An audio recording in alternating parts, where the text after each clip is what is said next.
we have been waiting for is finally here. Welcome to the 2025 Stanley Cup Playoffs. Game 1 right here at Crypto.com Arena between the Los Angeles Kings.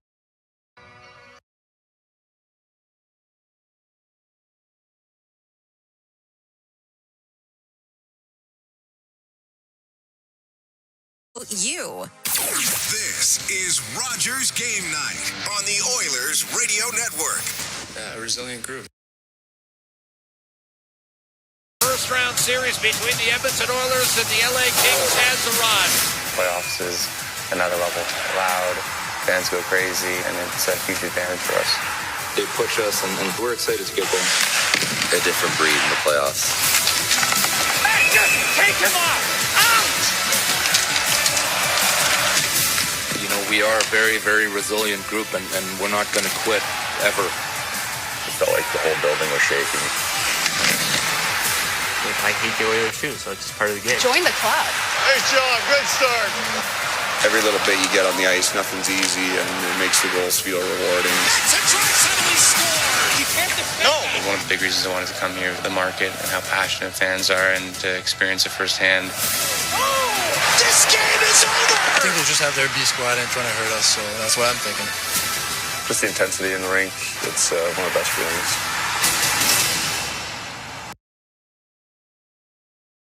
Has got a career .915 save percentage, won a cup in 22 with the Colorado Avalanche, and then had a real tough season last year in Washington.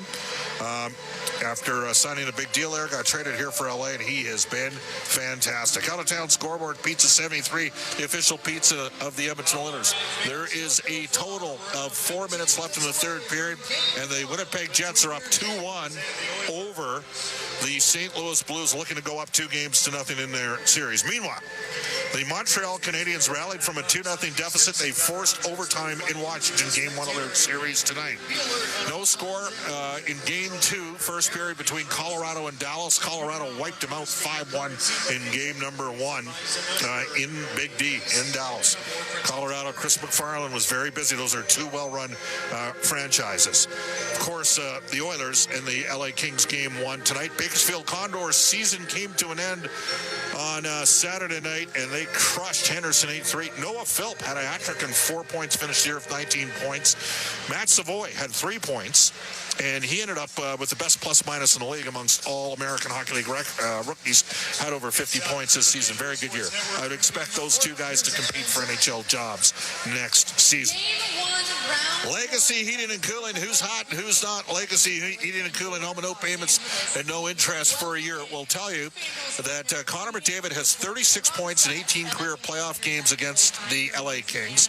Leon Draisaitl has 17 goals in 18 career games against the LA Kings. And Edmonton's power play is at 45% against LA over the last 3 years. And that's going to be one of the big storylines that we're covering tonight. The Alberta Blue Cross Travel Insurance Goal of Game. Health, dental, travel. We got the coverage you need. Visit ab.bluecross.ca. Still to come, Leon Draisaitl and a whole bunch of Rob Brown. There is approximately 18 minutes to face off, and this is Rogers Game Night on the Oilers Radio Network. At Sobeys and Safeway Liquor, they recommend pairing locally distilled spirits and their ice-cold beer selection with... And Oilers win! Sobeys and Safeway Liquor, proud partners and fans of the Edmonton Oilers. Please enjoy responsibly. Do your tires feel like hockey pucks on the road? Perhaps it's time for a new set of Atturo tires. No matter what you drive, Atturo has the right fit for you, including the all-new Trailblade HT and AZ810, premium all-weather tires for your pickup, car, SUV, or crossover. You can rest assured that Atturo tires will get you through all 4 seasons. Available at Action Car and Truck, Point S, and tire shops everywhere. Find a dealer near you at atturo.com. At Sobeys and Safeway Liquor, they recommend pairing locally distilled spirits and their ice-cold beer selection with... And Oilers win! Sobeys and Safeway Liquor, proud partners and fans of the Edmonton Oilers. Please enjoy responsibly. You're listening to Rogers Game Night on the official voice of the Edmonton Oilers, 880 CHAD, and on the Oilers Radio Network. Yeah, it's nice to have the experience of, having been there and having gone all the way. And understanding the highs and lows, the ups and downs of a playoff run. But all that is pushed aside if you don't bring your best game on most nights. So that's our goal. Starting tomorrow, bring our A game. Force our game onto them, and hopefully that'll be enough.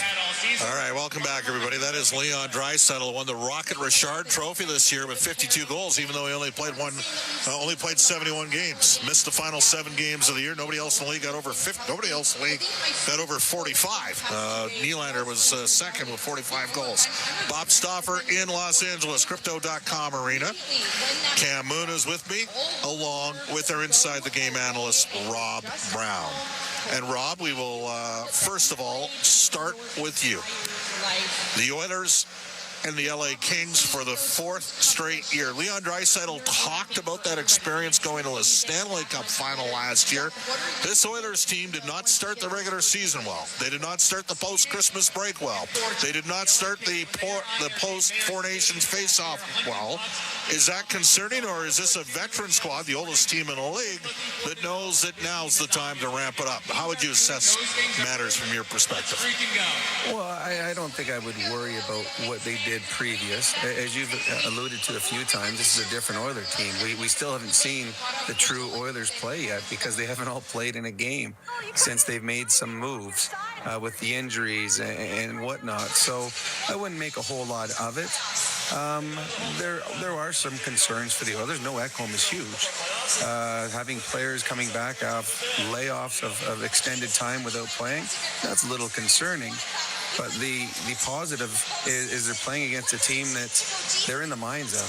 This LA King team, they know how good these Oilers are. And until you slay that dragon, there's always self-doubt. So the Oilers are starting with that in the back of the LA Kings' mind. So I think that'll offset any of the other, adversities that the Oilers have had to face as of late. Cam, first of all, congratulations on getting your chance to do your first playoff play-by-play for the Edmonton Oilers. Thank you. A thought on, you've been around this team every day for the last 5 years now. Yeah. We've watched the maturation of the organization and the players. And this is Connor and Leon's team, and they haven't been playing the last 2 times the Oilers played the Kings, but I don't know about you, but I expect them to show a different gear than they've shown all year long. They've done that every year. Every year in the playoffs, they elevate their game.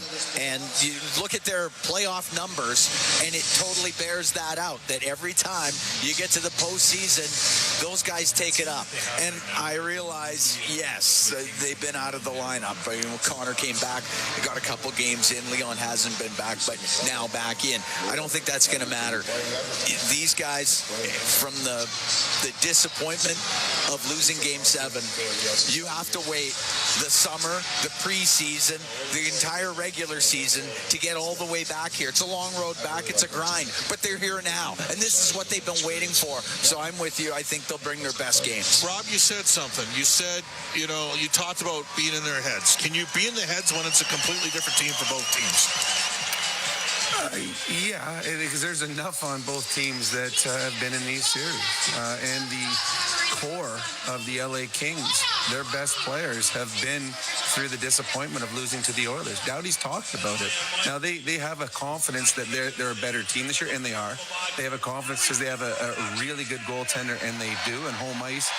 But if something goes sideways early in the series, or if Connor and Leon go off in Game 1, then there's just that self-doubt. And you try to block it out, but it's always there. So it's funny for the last, long stretch, because we knew these 2 teams were playing each other, and then the long break between the last game and the first game of the series. All the analysts, we've been sitting around dissecting everything about these 2 teams. Who is better in this? Who's worse in that? All the different intangibles. The best part about hockey is over the next 12 to 14 days, none of that matters. We'll find out which team is the better team, and it starts tonight. So, Cam, you have history with Darcy Kemper, and granted it's junior history, but even in the year that Colorado won the Cup, they were so much better than everybody else, and Kemper, ran in a little bit of injury issue in that series against Edmonton. What's, from your perspective, how does he handle pressure? How did he play in his hometown when he went back into Saskatoon? Yeah, I thought he struggled. I think he struggled going back into Saskatoon when he was in the Western League. And that was a team that he played in his second year in the playoffs. And granted, it was a very good Blades team.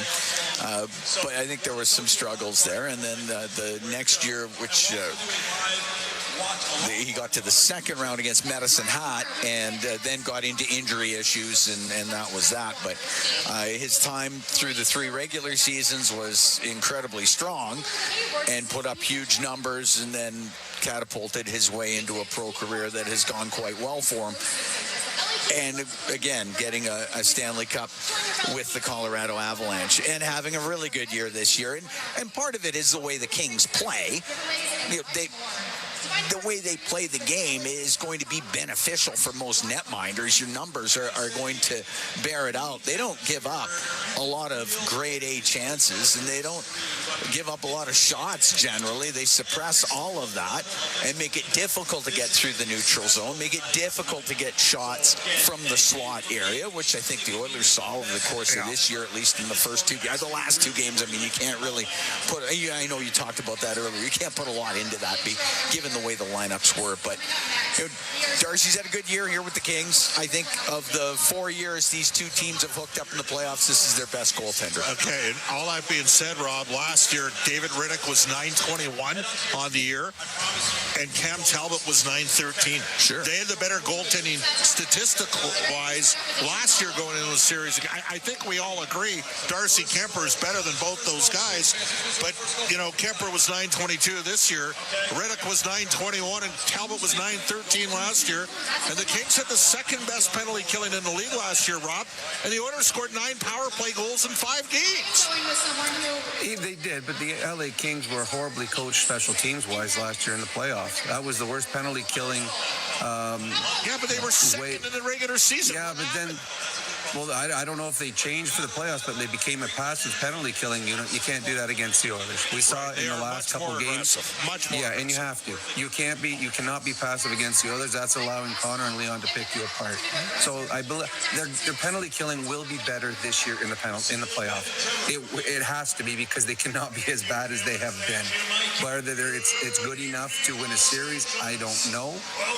And you can look at Talbot's numbers, you can look at Riddick's numbers, but neither one is Darcy Kemper. They are. They never have been. This is a good LA King team. They are. And defensively, I think they're good enough to win the series defensively. I just don't know if they're good enough to win the series offensively. I think that's going to be the test for the LA Kings. Will they score enough? Can they win a 4-3 game? Can they win a 5-4 game? I know they're capable of winning the 3-2-1, but when you play Connor and Leon over a 7-game stretch, they're going to have good nights.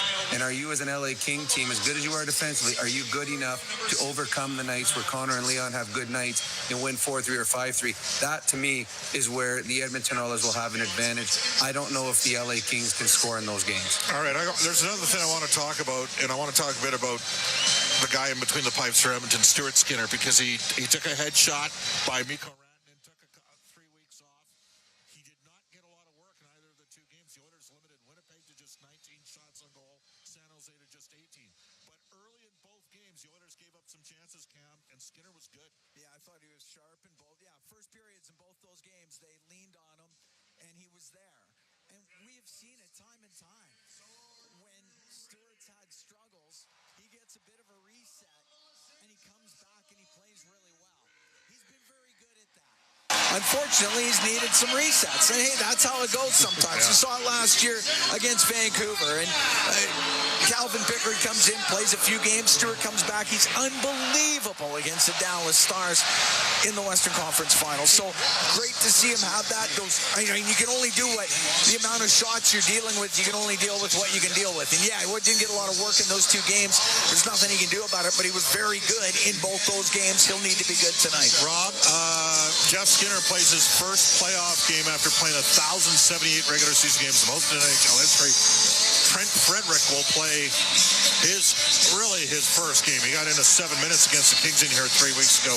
Your thoughts on those guys playing on the third line tonight with Nugent Hopkins? Well, I think it's the right place for Frederick to start. It's going to be tough coming into a game after being out that long with an injury and having the soft hands, to be able to make plays. But what you're capable of doing is skating as hard as you can and running guys over. And it was only a small sample size in the game that he played, but the fans are going to love Trent Frederick. He was like a man-child, where he was just picking guys up and throwing them. I think the physicality that he brings is something that the Oilers are desperate for. And the fact that this is his real first game playing with all of the Edmonton Oilers, because the other games, they were a patchwork lineup. I think there's going to be excitement in his game. As for Jeff Skinner, he's going to be an 18-year-old rookie out there. The excitement of playing your first NHL game, he's going to feel that tonight. It would not shock me or surprise me at the end of the night if Jeff Skinner has an important goal in this hockey game. He's been waiting over 1,000 games for this moment. I don't think he's going to let this moment pass him by. Let's go to a Pizza 73 out-of-town update. The Winnipeg Jets are up 2-0 over St. Louis. They won 2-1. Montreal rallied from 2-0 down, forced overtime, lost his D-zone draw, and nobody covered Alexander Ovechkin on a rebound. He scored his second of the game and a tap-in front of the net. And the Capitals are up 1-0 against a very plucky group of Montreal Canadiens. Canadiens couldn't buy a call in that game. There was a cross-check in overtime that's supposed to be a penalty. They didn't call it, and the Caps win it in OT 3-2. All right. So we've talked a bit about the goaltending. We've talked about a couple of guys looking to create and make some noise from themselves. The other thing, Rob, here is Evander Kane is looming, okay? And let's not forget, he led the playoffs 2 years. In 21-22, Evander Kane didn't just lead the playoffs in goal scoring. He led the playoffs in penalty minutes as well. I mean, he is an impact guy if he gets in there. And that's got to make some guys nervous about sticking in the lineup. Like, you got to play, you got to perform, because he's coming in. Probably the latest he'll come in is Game 3. Yeah, although this is playoff time, and everyone wants to, you got one focus, and that's winning a series, winning 2 series, winning 3, then winning a Stanley Cup. So I don't know if anyone in the back of their mind is saying, I better play well because there's someone coming back from injury. I think just there's one sole purpose for this group right now, and that is to win one more game than they did last year. I do believe Kane, when he plays, will be a factor. I don't see him leading the National Hockey League in goals. But there's an intimidation factor. There's a physicality factor. And both him and Frederick in the lineup, if you're constantly as a defenseman going back into the glass and getting run from behind over and over again, A, as the series moves on, your legs get a little tired. And B, you get a little jittery with the puck. You start throwing it away a little bit quicker to protect yourself. And that's where turnovers happen. So this Oiler team, everyone that's in this lineup wants to contribute. And they will be at their best because of that. But I like the fact they didn't put Kane and Frederick both in tonight. I think you stagger them. You allow Frederick to find his feet in the game. Then you get Kane in there. And then when they both are in there, the physicality they bring is something that the Oilers desperately need, and certainly what you want in a long playoff series. Rob, let's go to LaFour. Keys to the game. They are brought to you by Ford, the official partner of the Edmonton Oilers, built Ford product. Well, I think, one, manage your emotions. It's the first game of the playoffs, and there's an excitement for this group. But manage your emotions. You don't want to go out there running around taking penalties. That's one. Two, the blue paint. The LA Kings do not give up a whole lot. Their goaltender is very good. You're not going to score from the perimeter. So fight for every inch in front of that blue paint, and do not turn down a shooting opportunity, because there's so many weird goals that get scored in the playoffs. Put pucks on net, and you never know what might happen. That is our Inside the Game analyst, Rob Brown. And that wraps up Rogers Game Night. Rob Brown will join Bryn Griffiths during the end of the roll. First and second intermission. Cam Moon is ready to go.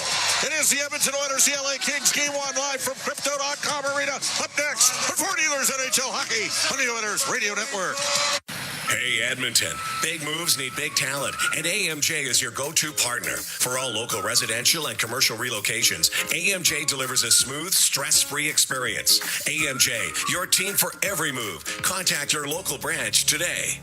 Legacy Heating and Cooling Jingle auditions take one for Ryan Nugent-Hopkins and Zach Hyman. Are you ready, guys? We were born ready. Heck yes, Nuge. Drop the beat. Call Legacy. Call Legacy. We freaking killed it, Nuge. That's what I'm talking about, Zachary Martin Hyman. Nice guys. We're going to sell a lot of air conditioners. Hey, doesn't Legacy offer no payments and no interest for a year on those? Yeah, well, thanks for the assist on the copy points there, Nuge. It's just what I do. Legacy Heating and Cooling. Proudly headquartered in OilCountry, Capital Power is delivering reliable and affordable power today while building clean power systems for tomorrow, creating the balanced energy solutions communities across Alberta and North America can depend on. Visit capitalpower.com to learn how they are powering change by changing power. Be part of their energy and join Capital Power as we all cheer on our Edmonton Oilers on their quest to win it all. When it comes to your new home, nothing should stop you from getting exactly what you want. Coventry Homes puts your needs front and center. They won't dig past your questions about customization, and making changes won't get you sent to the penalty box. With their customizable designs and flexible options, your game-changing home is within reach.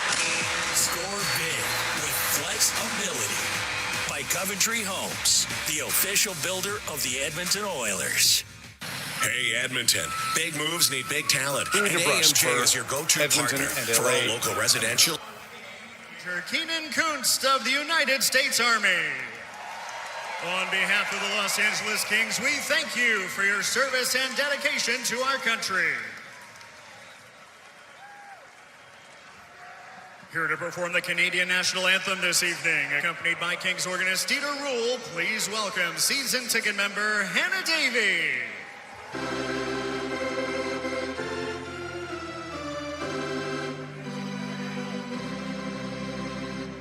Oh, Canada, our home and native land, true patriot love.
Here to perform the national anthem of the United States of America. Backed by popular demand, please sing along with the harmonica class from the Koreatown Senior and Community Center.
Familiarity breeds contempt. The LA Kings and the Edmonton Oilers for a fourth consecutive year. The only difference, we're starting it in LA. All the Laker and King statues that adorn the outside atmosphere gives way to 18,000 plus crammed into Crypto.com Arena.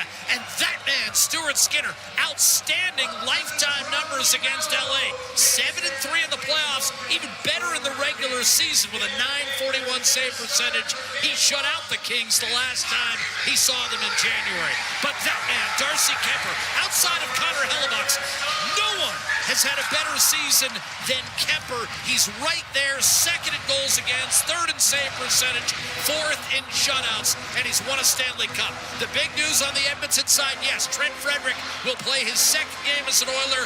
The first one was right here in Los Angeles, and he got hurt exactly 4 seconds into his first shift. Connor McDavid wins the opening faceoff, and we're underway with game one of this best of 7. McDavid flanked by Connor Brown and Zach Hyman, who returns the lineup for Edmonton. One of the walking wounded down the stretch. A shot by Nurse tipped dangerously wide of Kemper. Darnell Nurse on a pairing with Evan Bouchard. The Oilers banged up, won't have Matthias Ekholm on the back end in this series. LA principally healthy with the exception of Tanner Jeannot, a grinder in the bottom six. Warren Fogle played for the Oilers last year, had a career season, and had a career year in healthy with the exception of Tanner Jeannot, a grinder in the bottom six. Warren Fogle played for the Oilers last year, had a career season, and had a career year in LA. He got bumped, and Vladislav Gavrikov starts for LA. Guided in by Kopitar, handled by Stuart Skinner. He'll swing it up the left-hand side and safely out to center. Fumbled away by Jordan. Vladislav Gavrikov starts for LA. Guided in by Kopitar, handled by Stuart Skinner. He'll swing it up the left-hand side and safely out to center. Fumbled away by Jordan Spence, and here's Leon Draisaitl streaking to Arvidsson. A shot dropped by Kemper, and he'll fall on it 56 seconds into this first period. And a late hit there on Victor Arvidsson by Gavrikov. It got nasty 10 days ago in Edmonton, Louis, during the regular season. We expect more after the whistle tonight. Starting early in this one here, and for Jim Hillary decides to go Deneau versus McDavid here. He's going to see a lot of him. Little pick here inside the run. Right there you see by Anderson trying to catch McDavid coming around that wall. Here's Draisaitl. First shift in a while. Little drop pass, sharp angle shot, not handled by Kemper. And the ex-King, Victor Arvidsson, gets shoved out of there by Gavrikov. They're starting early. Draisaitl hasn't played in 18 days. The Rocket Richard winner for the first time. Another 50-goal season for Leon Draisaitl. His fourth as well as a sixth 100-point season. Off the draw, tracked down by Brett Kulak, who's had two this matchup here we talked about, Nugent Hopkins versus the Byfield line. Both of these teams deep up front. The Kings feel they have three real potent lines that can hurt you offensively. It'll be interesting to see how the matchup continues throughout this series. Little hesitation from Stuart Skinner handling the puck off the draw. Ty Emberson wheels it down the middle of the ice, and Brant Clark in hot pursuit for LA. Josh Brown will be Edmonton's sixth defenseman. Don't look for him to get too many minutes, but he's a penalty killer and a guy who'll give you 6 to 8 minutes, we'd think. LaFerriere with a shot that's handled by Skinner's blocker, and then Nurse got entangled with a referee, but swooping in to take control is Ryan Nugent-Hopkins up to Trent Frederick. Again, just his second game. Hurt his ankle when he was still a member of the Boston Bruins. Missed a forecheck. Sammy Helenis takes it into the offensive zone. Dad was Sammy also played in the NHL. Hard battler behind the net. We've got a penalty coming. It's going to be an interference call, and it'll be whistled against Edmonton. First penalty in the hockey game at 2:08 of the opening frame. Hard forecheck here by the Kings, the fourth line. It's going to be a holding call to Brett Kulak. And it's holding the stick behind the net here. You're going to see him get tangled up as he gets shoved into this scrum. He reaches around with his left hand, grabs the stick right there of Malata. Will not let it go for that brief moment. He's called for that penalty, holding the stick, and first power play goes to Los Angeles Kings. Special teams, such a vital component in the first three matchups between these two teams in the last 3 years, and the Los Angeles Kings feel they're a little bit better this year. Their penalty kill has been solid. And the power play of each didn't do a whole lot in the regular season, but much better with Kuzmenko. 22 games with him, Louis. 24% on the power play. The first 60 of the year, they were around 15%. So adding Kuzmenko really triggered an improvement on the LA power play. He's a shooter. Chased out will be Adam Henrique, replaced by Nugent Hopkins against Anze Kopitar. Nurse rounding out the penalty kill with Ty Emberson. Off the draw will be Emberson with a chance to clear, did not get it out. Quentin Byfield around the boards to Kevin Fiala, who tied Kempe for the team lead with 35 goals, but he got bulldozed off the puck, and that allowed Nurse to deliver a length of the ice clear. Set up for Adrian Kempe. Like Fiala, 35 goals this season. He led the team in points. Byfield swoops in. Shot off the run for the save made on Kuzmenko by Stuart Skinner. Kopitar. And Kuzmenko trade the puck. Back up top. Kempe. Now a shot. LA scores on the power play. 1-0 for the Kings. Kuzmenko got it.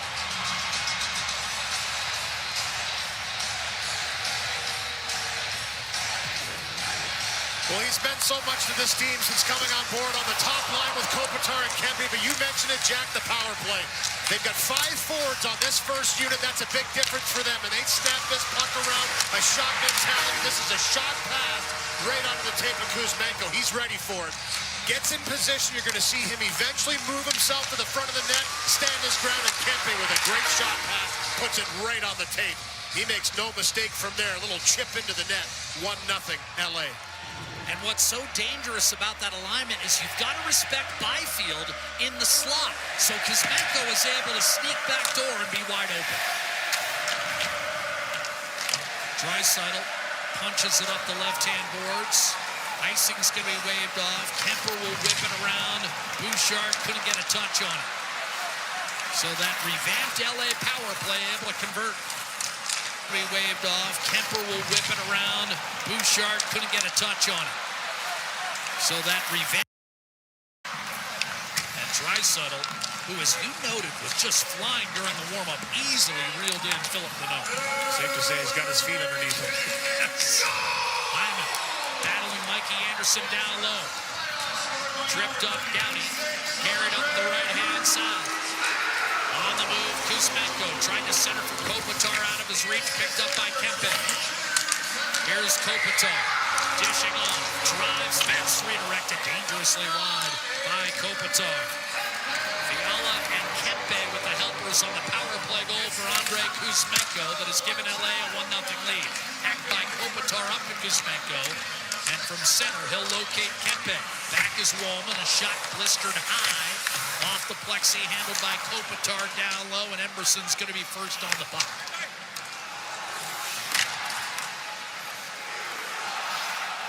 Both teams make changes. It's a reset for Jake Wallman. He missed the last 5 games, got banged up in Anaheim. Jeff Malott unable to deny Arvidsson, who played the last 3 years for the Kings. Bouchard is shot.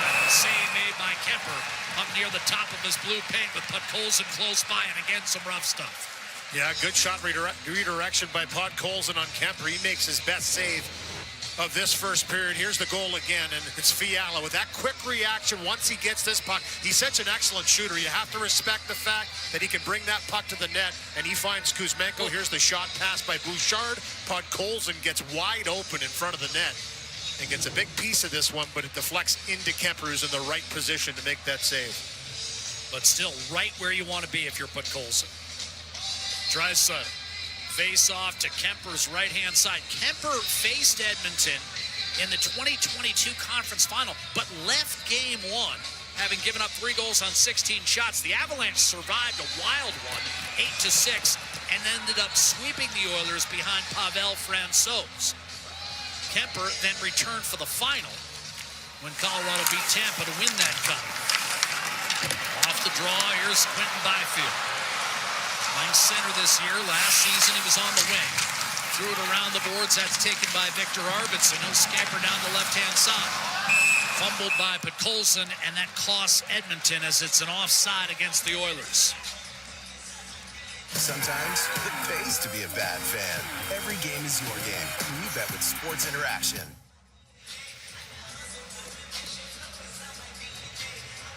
Stuart Skinner. 50 starts this year. Jake Wallman back in the Edmonton lineup. Oilers find themselves down one. Early power play goal for LA. Hellenius loses the neutral zone draw to Ryan Nugent-Hopkins, and a big hit step up by Milan, who basically fills the Tanner Jeannot role. Long-time American leaguer, 4-time 20-goal scorer in the AHL. Played his junior hockey in Alberta with one Cale McCall. He's done well in the position, too. Stepped in right mid-stride and has played a vital role in starting in the playoffs. Is a big deal for him. That's an excellent motivation for him, knowing that he's done the right things with this Kings team. Nugent-Hopkins to nurse a shot, and that was deflected in front of Kemper. A steal by Bouchard, and he'll hack it back behind the LA net. Taken by Fogle. Cuts to the middle. Knifes it behind the Oiler net. Calmly played by Skinner up the boards, and that's going to be settled eventually by Frederick, and he'll funnel it back inside. In on the forecheck, and battling is Hyman, but the LA Kings able to safely clear back through the middle. As Louis mentioned, the Kings second in shots against, second in goals against, but they're a little more aggressive offensively because of the balance within their top nine. Confidence. They play a strong, structured defensive game. They look to get up the ice as fast as possible. You've seen it here already in this first period. They're getting pucks in behind. They're establishing the forecheck. It drew the first penalty of the series, resulting in the 1-0 goal by Kuzmenko. Bouchard releases to Connor McDavid. Around, can't fade too far for Connor Brown. Gavrikov comes over to punch it free. Joel Edmondson up the left-hand side. Kempe whistles a strike to Kuzmenko. Drop past Gavrikov. He'll challenge Kulak with a backhander that clipped the side of the net. Rebound Kopitar at age 37. Still a threat. Cleared by the Oilers back through center. Kopitar hit 20 goals this year for the 14th time. Kulak. Emberson took a hard hit. Played it up to Corey Perry. His 216th career playoff game tonight. That's 12 all time.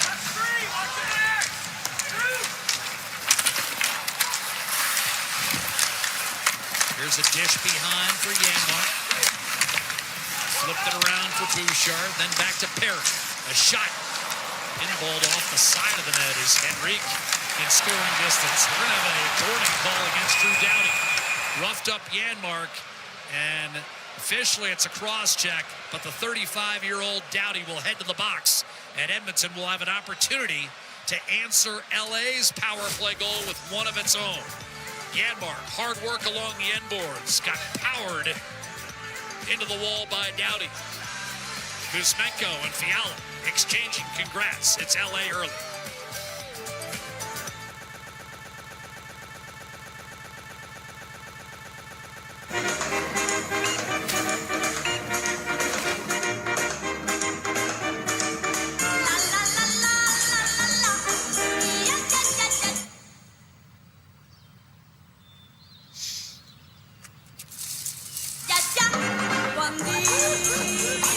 Bank more reunions with money management tools, banking packages, and rewards.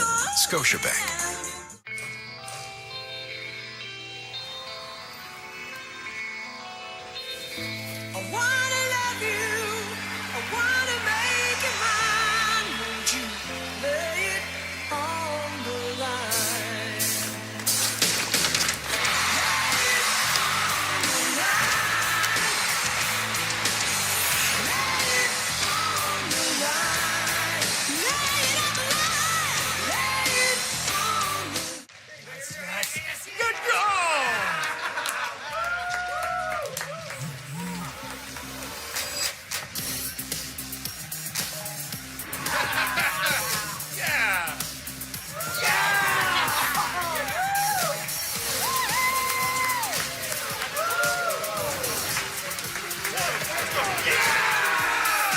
Sometimes it pays to be a bad fan. Every game is your game when you bet with Sports Interaction. This period brought to you by Scotiabank. Enter for a chance to win a trip for 4 to the PWHL Finals. Enter at scotiabank.com/perks. Job of protecting the Palace. And it shows in their record and the amount of points that they produced at Crypto.com Arena this season. A big reason for that is the success they've had at keeping other teams off the scoreboard or barely on it. And it is something they'll continue to do 42 times this season, Louis and Jack. They've scored 3 or more goals 40 times. They've won. Well, and Kemper ripped off 14 in a row of 2 or less. To second only to Mika Kiprasov since the expansion here in terms of a streak that long. Here's the Oiler power play. Edmonton down the stretch struggled, but of course that was without McDavid and Draisaitl, who still finished second in league with 16 power play goals. So steal, though, on the far side against Nugent Hopkins, and Edmonton must return to its own end. LA penalty killers, 41 for their last 43 down the stretch at home. Draisaitl to McDavid, cuts inside, dishes off Nugent Hopkins, Bouchard. Net front presence is Hyman. Draisaitl shrugs off a check, McDavid waits, looks, and tries to center. That was deflected wide. Hyman was down and out. LA with a chance to clear, and it's rifled up the right-hand side and out by Vogel. Oiler power play at a minute 5. LA struck on the man advantage. Kuzmenko banged home a backdoor play. Draisaitl. McDavid heads for the net. Draisaitl one-timer to save. Kemper squared up. Excellent read by Darcy Kemper on this one. Some action in the offensive zone early on here. McDavid doing what he does and finding space. This first one, this is the one-timer by Draisaitl.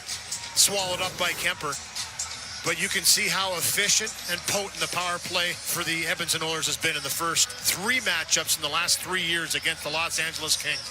This has been a problem for them, and they're trying to continue that success. It's been the Kings that have been on the board with the first power play goal. So Edmonton bearing down 25 power play goals over the last 3 years. Just scorched LA. And the Kings were an improved penalty killing team last year, as you've noted. But here's Edmondson driving it down the right-hand side. We talked about it before the game. Beginning of game one as a whole, we felt more important for LA to establish a different tone this year after 3 straight series losses. Bouchard to Nugent Hopkins. That pinball through McDavid and all the way back down. Corey Perry lingering. McDavid back across the line. Perry surveys. Cuts behind. Wide at the target, Leon Draisaitl. That'll do it for the top unit. Down to 10 seconds on the man advantage. Nurse out of the reach of Adam Henrique. Chopped off his stick. Stepping up is Jeff Skinner's first playoff game after nearly 1,100 games of regular season action without going to the playoffs, the most in NHL history, but wrestled free. Gowdy out of the box, clears it down. Jake Wollman on a reset. He'll shoot it in. Edmondson crowded. Arvidsson belted by Clark, shook it off. Maintains possession. Inside to Skinner and shot. Save made by Kemper. Rebound Trevor Moore. Cuts around to Henrique. Brent Clark hits the line. Wrist shot on net. Sticked aside by Stuart Skinner. Grabbed by Darnell Nurse, who made his NHL debut in this building. He'll take a skate midway through the first period. You wonder, Louis, and I know McDavid and Draisaitl played together for a decade, but that first power play unit will take some time to get into rhythm. Little rusty. You could tell a couple of passes weren't on point and resulted in clearings by the Los Angeles Kings. 4 of the 5 on that top power play unit missed time down the stretch, including Ryan Nugent-Hopkins, who was ill for some games. But importantly, it was Draisaitl and McDavid, and you could tell in that first one it's going to take some time to find that flow. Leon Draisaitl, Connor McDavid, and the Edmonton Oilers find themselves down 1-0. Randy Newman said it. He loves LA.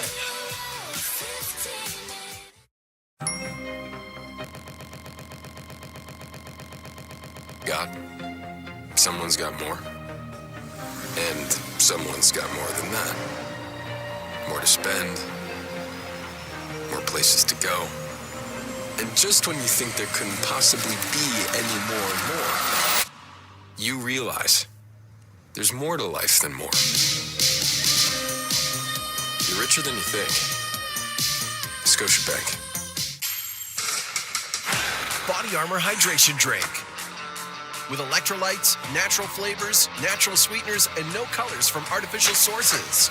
Body Armor, the official sports hydration partner of the NHL. All tied up at the end of the first period, the Panthers will need to tighten up on defense as the shots on goal are very lopsided. More on that during the interview.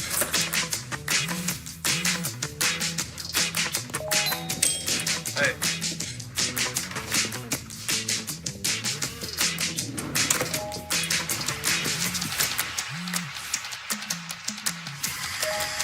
Sometimes it pays to be a bad fan. Every game is your game when you bet with Sports Interaction.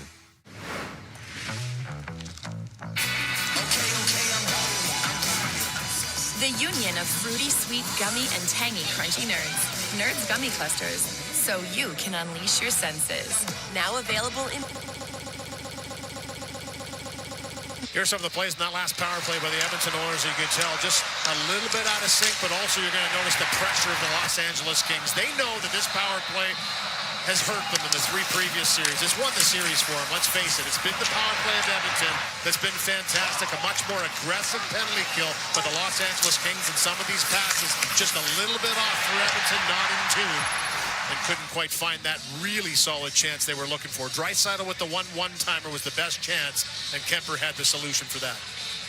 And again, it goes back to our initial point, Louis, about how LA is a more confident, aggressive hockey club in all facets.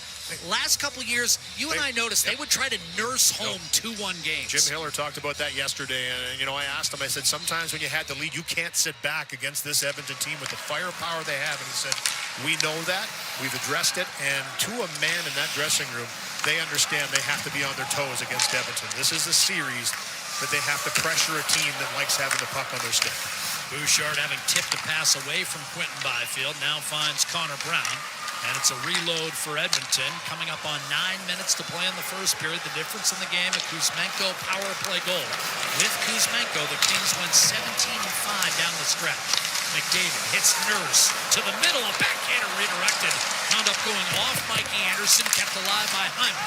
Fiala will have a chance to clear, and he does, lobbing it over Nurse, skating into it, LaFerriere, who broke out this year.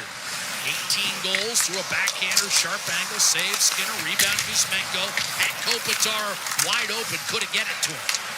Kuzmenko stays strong on the puck, Gavrikov up top, shot spins, redirected, but wide. Kopitar was heading for the net. Here's Connor Brown looking to lead a 3-on-2. But a poke check at the line forced the Oilers to regroup. Draisaitl hands it back to Jake Wallman. Punch forward by Podkolzin, settled by Gavrikov, Spence up the middle of the ice to Kempe. Shot coming, blocked by Wallman against Kuzmenko. Stayed in the lane, and it's Kulak activating Arvidsson. Drop past Draisaitl to the net, looking for Podkolzin a second time. Kept it alive, Wallman. Draisaitl fires, kick save made by Kemper, and the rebound gobbled up and cleared. No, held in by Kulak against Kopitar, and funneled down low to Arvidsson. Draisaitl a drive-by, Podkolzin, the Wallman a blast, and he can really shoot it. Wound up wide of the net. Wallman obliterated his career high with 40 points during the regular season, but the Kings get it out. Kulak strolls back. 7.5 to go here in the first period. LA leading 1-0. Kulak will shoot it in from center. Kings have the best home record in the league this year, 31-6-5. Lead pass, Fogle.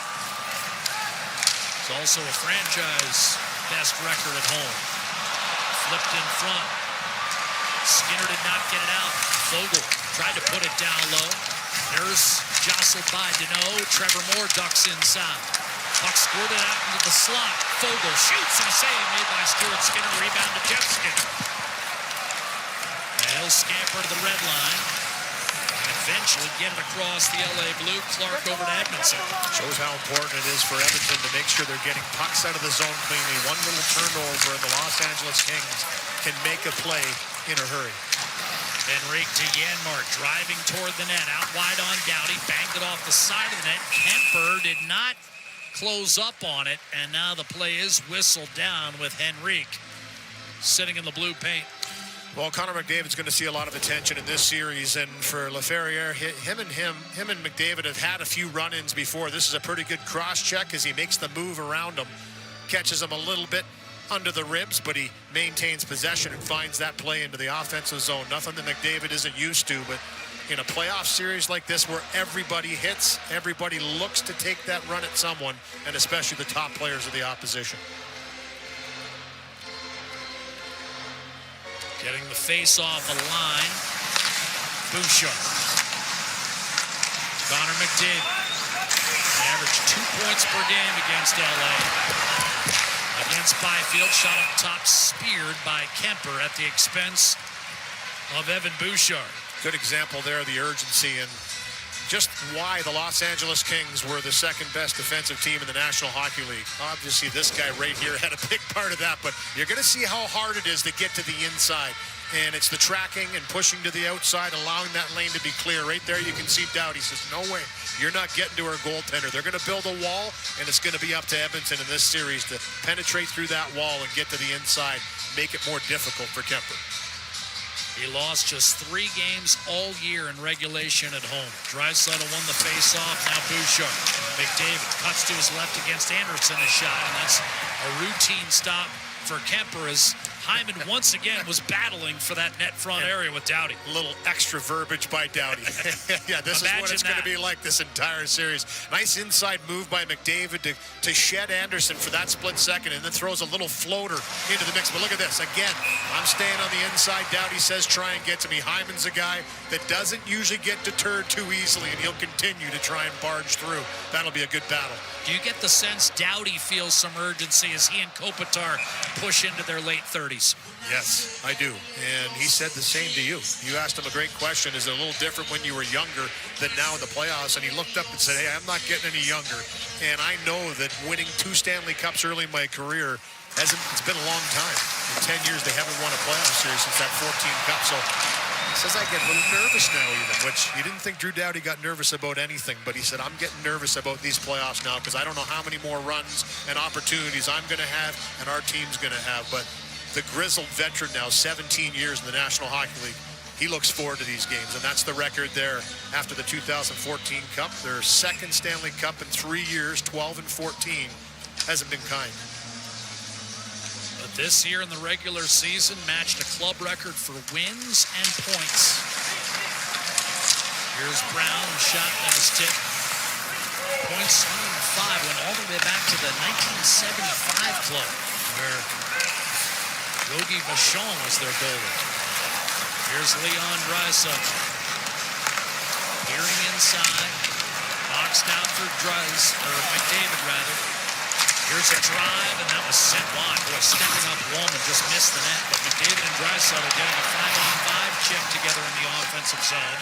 Fiala dumped it in and then gave Draisaitl a slash to the back of his pins. Wallman a reset. Jabbed in by Henrique, carried out immediately by Gavrikov. Left wing for Kuzmenko. Pulls up. Emerson got in on the hands. Kuzmenko wrestled it free. Dishes. One-timer Gavrikov had it eaten up by Adam Henrique. And he'll force it back to the red line. But Colson digging in hard. Byfield jumped on the play, and Gavrikov will kick it back for Edmonton.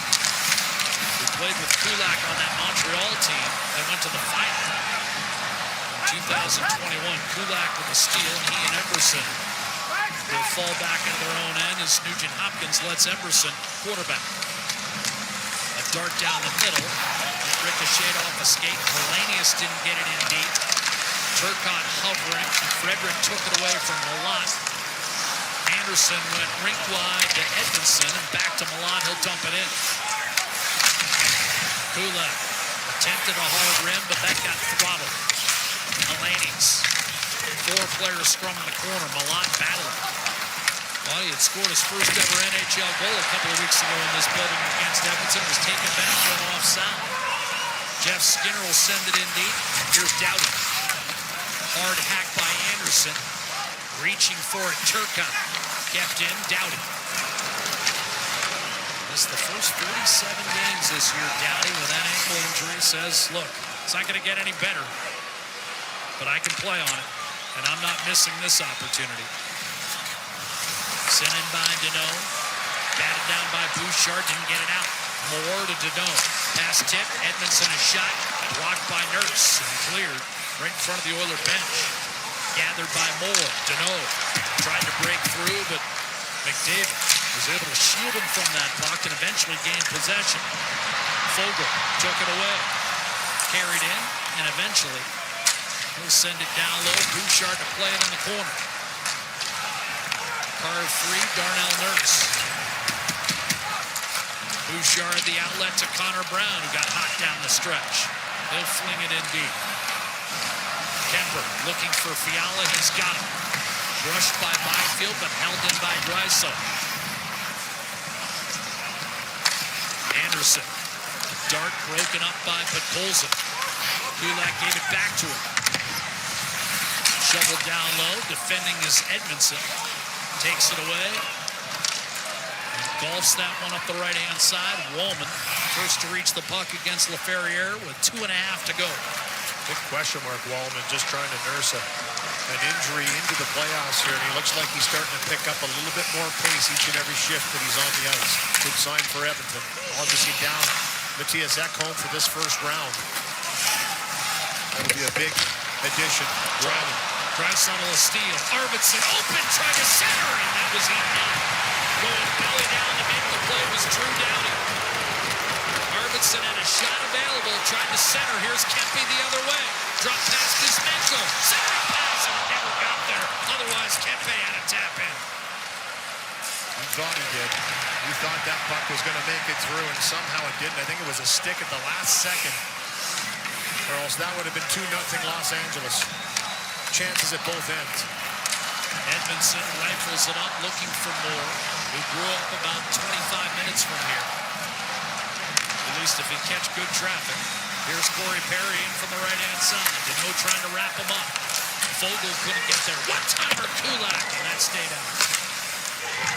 Bouchard stepped up against Moore, who calmly delivers it back inside the Edmonton blue line.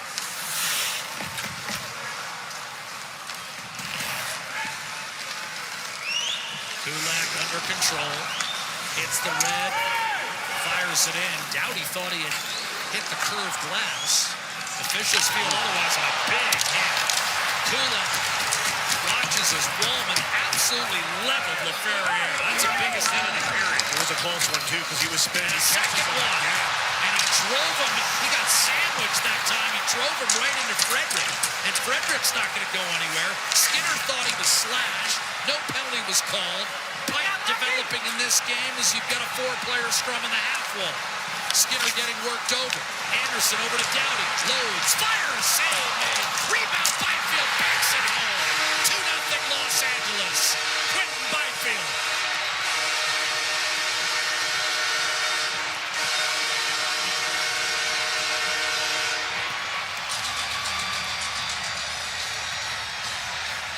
Well, there was a long period of time of tight checking. Both teams, I was going to say, there's a real high respect factor, but the dislike for one another overrides that. This is a big hit by Wallman, and it was a little bit in the numbers as Laferriere was turning, but he gets back up. He gets hit again after that, but this is the shot by Doughty, thought to be fended off by Skinner into the corner, but it's Quentin Byfield that is there to knock this down. And he immediately puts it right back into the body of Skinner, recognizing that Fiala was there and that Skinner hadn't quite gotten back to that post, and he gets a redirection into the net, 2-0 LA. Battle through the physical play, make plays when they have to, and Quentin Byfield with a huge goal makes it 2-0. Kulak up the left-hand side. McDavid, Draisaitl, and Hyman getting a shift here for the final half minute. Bouchard up the left-hand side. Their numbers were devastating 5-on-5 when they were together during the regular season, but here An offside is called. That was a heady play by Byfield, Louis. You were on it from the get-go. Right back into the mix. He took a look up, and he knew that Skinner hadn't gotten back, and he used him as a bouncing board. Here's Doughty. Just get it to the net. Hard wrister fended off with a good save by Skinner. He thinks that's going to the corner, but Byfield is right there. The thing the LA Kings have done here in this first period is funnel pucks to the net, have a presence in front. Fiala was whacking away at that one as well, but that one found its way over the line for 2-0. I thought it broke the plane before Fiala made contact with the puck, but we'll check it. In any event, it's 2-0 LA. The Kings look for more. Moore was tripped up. McDavid has time, 10 seconds. He dishes, Draisaitl waits, powered into the corner boards. LA trying to freeze it. McDavid to Hyman, and the clock will run out with the LA Kings having grabbed a 2-0 lead after the first. Little extra there between Gavrikov and Draisaitl, and Draisaitl did not engage. He gets out of that muck and goes right to the bench, down 2-0, not the time to be undisciplined. And Gavrikov played him hard in the corner. This Kings team has lost 3 in a row. Confidence booster early in this game, number 1. Edmonton, Los Angeles, toe-to-toe for a 4th consecutive season. It happened from 89 through 92. It's happened again. Kuzmenko, the tap-in on the power play. And Quentin Byfield, the bank shot. 2-0 LA after 1. Packed panel awaits. Ron, Elliott, Kelly, Kevin, and Newsy. That's next. This is the Stanley Cup Playoffs on Sportsnet.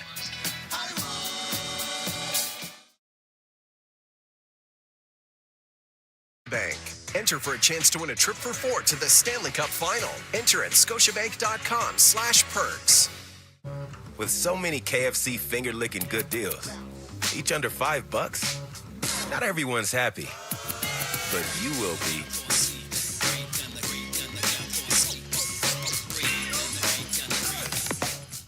Life moves at the speed of hockey, but you can count on Enterprise, home or away, to always be there with the assist, no matter where the game takes you.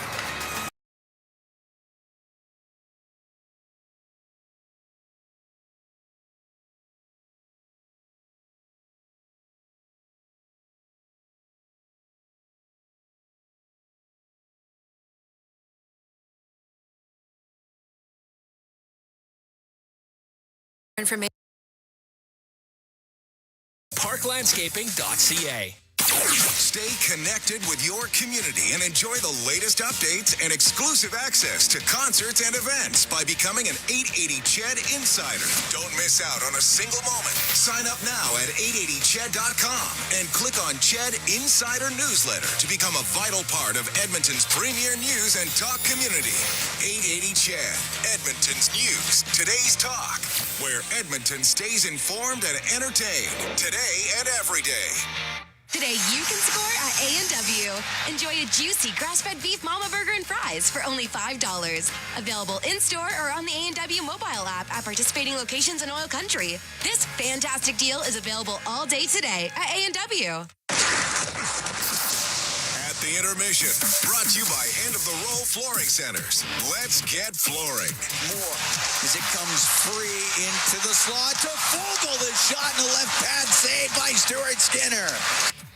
And that's our Highlight Zone, brought to you by Century Casinos. All in, all games, all season. Century Casinos with 3 great locations in Edmonton, St. Albert, and right next door to the Edmonton International Airport. Welcome to the Winter Zone.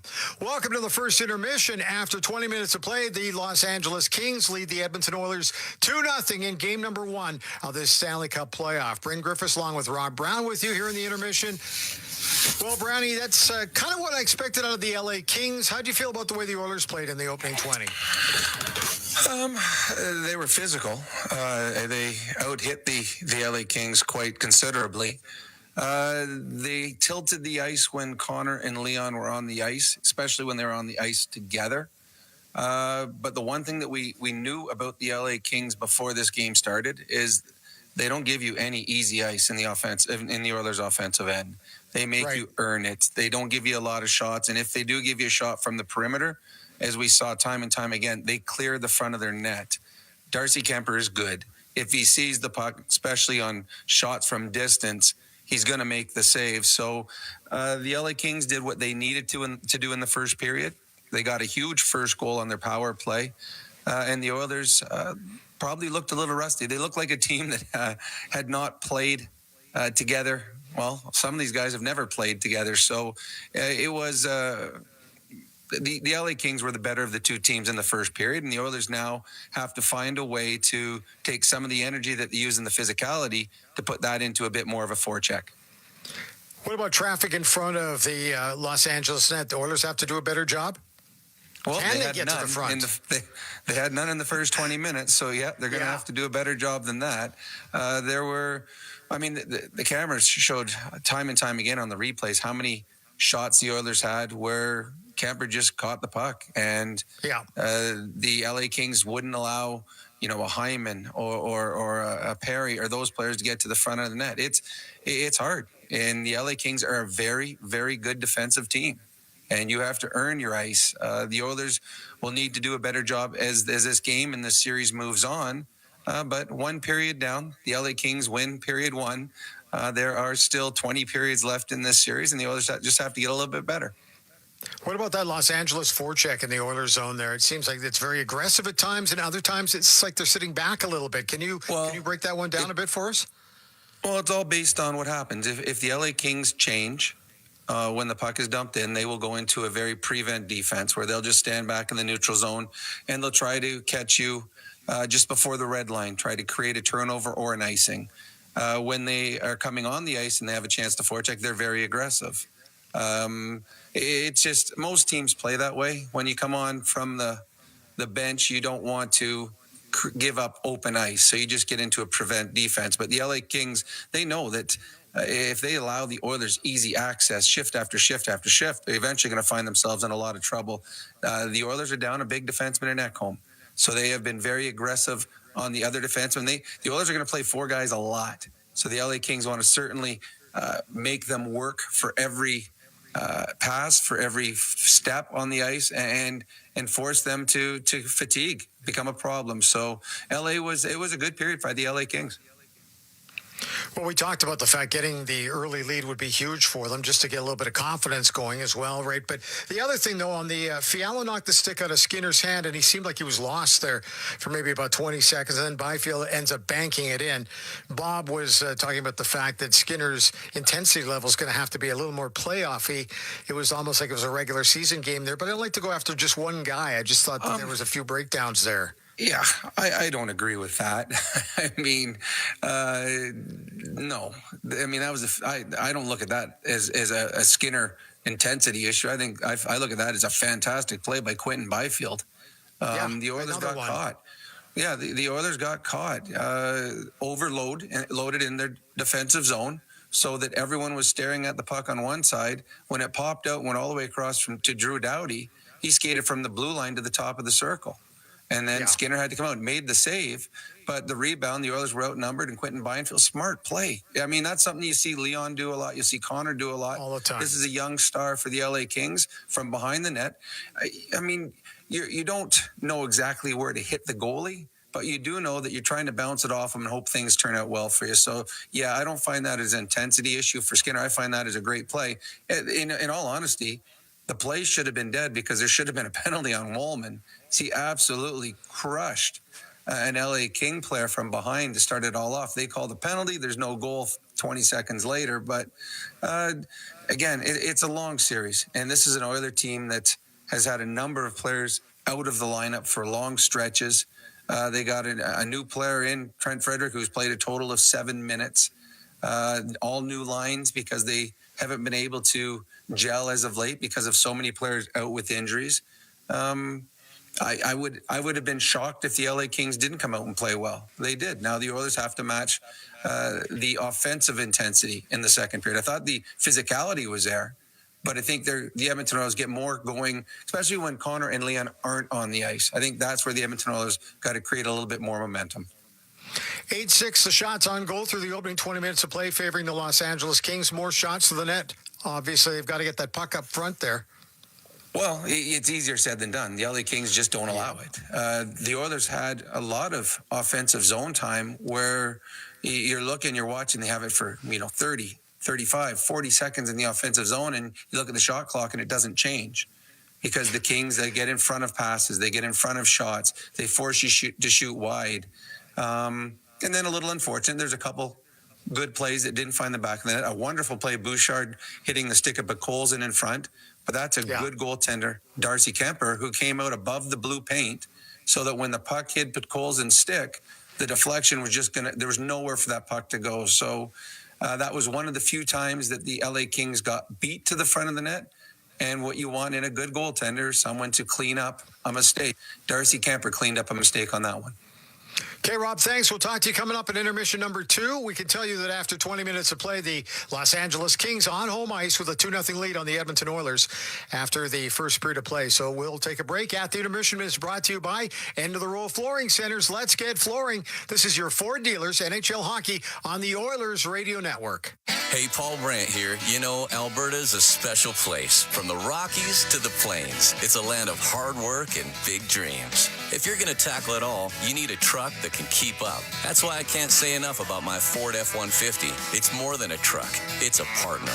Rugged toughness, serious capability, and smart features that make your life easier, like available Pro Power onboard. The Ford F-150. Get yours today at your Alberta Ford dealer and tell them PB sent you. Pizza 73, the official pizza of your Edmonton Oilers. Loyal to the oil, in Edmonton we trust. Rising to the top like a pizza crust. Got the flavors to play, cooking on ice. Hunger happens, gotta score a slice. Let's go Oilers, E-Town unite. Ice District to Jasper, downtown to White. Wearing orange and blue, game on the street. Make the right call, Pizza 73. Let's go Oilers. 737373, Pizza 73. Play Alberta has hundreds of casino games right at your fingertips. Join thousands discovering why Fortune Coin is one of Alberta's most popular games. Fill your reels with golden coins. Multiply your prizes up to 6 times and turn good spins into legendary ones. Land the Fortune Coin symbol to win cash. Trigger the jackpot. Launch the free spins bonus and watch as the dragon takes over your screen. New players get 100 free spins only on playalberta.ca. Claim your offer today. If you gamble, use your game sense. RS Breakers and Controls, Canada's leader in new, used, tested, and obsolete circuit breakers, MCC buckets, bus plugs, and switches. They have everything you need to maintain your aging electrical infrastructure, ensuring it operates as good as new. Their 24/7 emergency response gets you back up and running quickly, saving valuable time and money. Minimal generators or modifications needed, and like-for-like replacements mean no special inspections. Don't replace, repair your legacy equipment with RS. Visit rsbreakers.com. With Global News, I'm Thomas Dias. More than 1 billion Roman Catholics around the world are mourning the loss of Pope Francis tonight after the pontiff passed away just hours after his last appearance during Easter Sunday celebrations. Reporter James Longman is in Vatican City with the latest. Cardinals are travelling to the Vatican from around the world, sealing off the official papal apartment, part of a centuries-old tradition, preparing for the Pope's funeral. And we have learned Pope Francis's final wishes. The Vatican releasing his will, saying he wanted to be buried at St. Mary Major Basilica. Francis saying the tomb must be in the earth, simple, without particular decoration, and with the only inscription, Franciscus. The Vatican said Francis died of a stroke that put him into a coma and led to his heart fail. Well, Alberta Catholics like Cesar Blanco are thankful for the Pope's efforts to heal the world. All over the globe, the message is really don't give up, and there's always hope, and hope never fails. I think that is his legacy. It's a legacy that people around the world are now reflecting on. News on demand at 880ched.com. Tired of skyrocketing energy bills? Switch to clean, affordable power with Horizon Solar. Whether you want to cut costs, go green, or increase your home's value, Horizon Solar has you covered with tailored solar energy solutions. With current government incentives, there's never been a better time to make the switch. Own your power, control your bills, live sustainably. For your free assessment, call Horizon Solar today or visit horizonsolar.com to get started. Horizon Solar, where going green makes sense. Rogers is Canada's largest and most reliable 5G network. We're made for Oilers fans. You can stream Leon's scoring in Leduc. Watch Tide tie things up in Tofield. Or Check out Connor doing Connor things in Kalmar. And even watch Stuart steal the show while you're in Sedalia. Try saying that 3 times fast. Rogers, proud partner and fan of your Edmonton Oilers.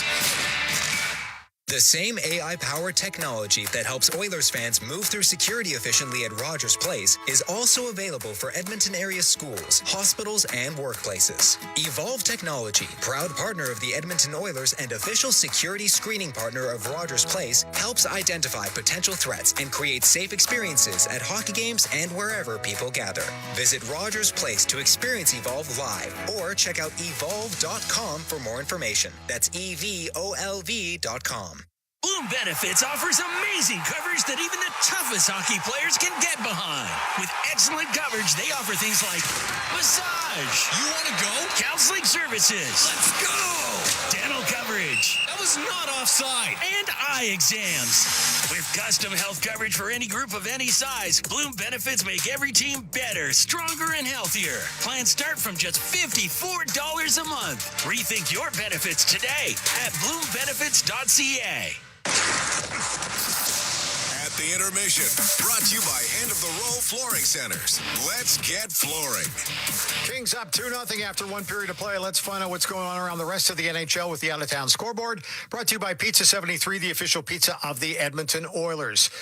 3 other matchups going on right now. Actually, 2 of them are already done. Washington winning it 3-2 in overtime of the Montreal Canadiens, who rallied to tie it at 2 late in that hockey game. But too much. Alexander Ovechkin, 2 goals tonight, including the winner in overtime. Also 1 helper. And Logan Thompson making 33 saves to pick up the victory. Caps now lead that series 1-0. In Winnipeg, exactly like the first game, tight checking, high energy, and a Jets victory. This time 2-1 over the Blues. Mark Scheifele with 1 goal and 1 helper, and Connor Hellebuck with 21 saves to help post the victory for the Jets. Colorado and Dallas are playing. They are midway through the second period, and it is all tied up at 2. The Avalanche lead that series 1-0. That's your out-of-town scoreboard, brought to you by Pizza 73, the official pizza of the Edmonton Oilers. The second period is coming up next at the intermission, brought to you by End of the Row Flooring Centers. Let's get flooring. This is your 4 dealers, NHL Hockey and the Oilers Radio Network. Score big with the unmatched purity of Clearwater Vodka, the perfect companion for Oilers fans. Crafted with the pristine waters of Alberta, it's a sip of local excellence. Clearwater Vodka, where the spirit of the game meets true Alberta quality. Must be 18 plus. Please drink responsibly. Celebrating 70 years in the signage industry, William Huff Advertising is the most recognized name in the game. An in-house, one-stop shop for all of your design, print, and installation needs. William Huff provides quality graphic solutions for everyone. Here in our City of Champions and throughout the nation, they are the preferred signage partner entrusted by many of the biggest corporations, pro sports teams, and organizations to bring their identity to life. Recognize the name, get in the game. WilliamHuff.com. Do you have tickets to an upcoming event at Rogers Place that you can't attend? Donate your tickets to the Edmonton Oilers Community Foundation Seats for Kids program, presented by Eagle Builders. Seats for Kids provides unused game tickets for charities, allowing children and families to enjoy hockey at Rogers Place. And for many, a once-in-a-lifetime opportunity. To be a part of the Seats for Kids program presented by Eagle Builders, please email edmonton@kidsupfront.com. That's edmonton@kidsupfront.com. Score big with the unmatched purity of Clearwater Vodka, the perfect companion for Oilers fans. Crafted with the pristine waters of Alberta, it's a sip of local excellence. Clearwater Vodka, where the spirit of the game meets true Alberta quality. Must be 18 plus. Please drink responsibly. Listen on air, online, and on the Radio Player Canada app. This is the Oilers Radio Network. Here at the Crypto.com Arena, Cam Moon along with Bob Stauffer, 2-0 Kings lead. We're getting ready for that second period of play. And the Oilers Alberta Fights Cancer Playoffs 50-50 presented by Rogers. It's back with life-changing jackpots. Tonight's jackpot sitting at $817,000 and climbing. Our next lucky winner could be you.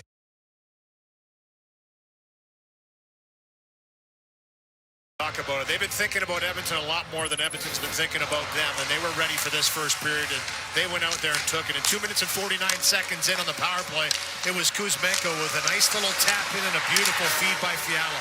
Moved the puck around the world. This shot passed right onto the tape. Second fastest goal since 2014. Marian Gaborik scored 34 seconds into round number 2 against the Anaheim Ducks. Kuzmenko gives his team the lead, and they finished it off with another goal by Byfield. This is a team that's hungry, and they had the better first period. Oilers, a couple of deep runs the last 3 years, yet still their record in game ones has not been stellar. They've dropped 9 of 11. 2-0 LA as we start the second period here in game 1 of this series. 4th year in a row, LA and Edmonton tangling in round 1. It's only happened one other time in the expansion era. A steal by Draisaitl. Walks in, surveys, and dishes to Woolman.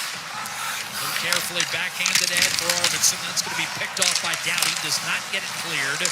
Draisaitl put it off the glass for Podkolzin and shoveled back behind Darcy Kemper. Anderson locates Doughty. The outlet to LaFerriere, and he'll chip and charge. Hit by Nurse, and LA will change. Kings have been a strong first period club all year long. They were second in the league at plus 27. And they answered the bell in that opening 20 minutes, but here they're guilty of icing. And for Edmonton, the second period's been their best period of the season, so they want to try and come out and dig themselves back into this game down by 2. Here's McDavid. Heavy forecheck here on Drew Doughty, who just gets out of the way. Olay says, a little chuckle coming back up the ice as McDavid trying to force maybe a turnover in the offensive zone. McDavid, his 5th consecutive 100-point campaign, picked up his 100th point against San Jose in game 82. First since Stevie Eiser 32 years ago to rattle off 5 100-point seasons in a row. Trevor Moore behind the net. Fogle centers, and it was tucked just wide of Stuart Skinner. Wasn't sure where that puck was. Dug out by Connor Brown and flipped in by Nurse. He'll dance around Edmondson, but Edmonton is going to be whistled for an icing as that was released beyond the red line. Sharp angle shot here, shot pass if you want to call it, but the Kings have brought pucks to the net from the goal line. We saw Kempe early try a sharp angle shot, the Byfield 2-0 goal, banked off of Skinner, and here you see Fogle, the ex-Oiler, throw it right into the mix in the blue paint. And that puck bobbled around in there, and nobody really knew where it was, and I think the second opportunity by Fogle hit a skate, or else it would have been 3-0.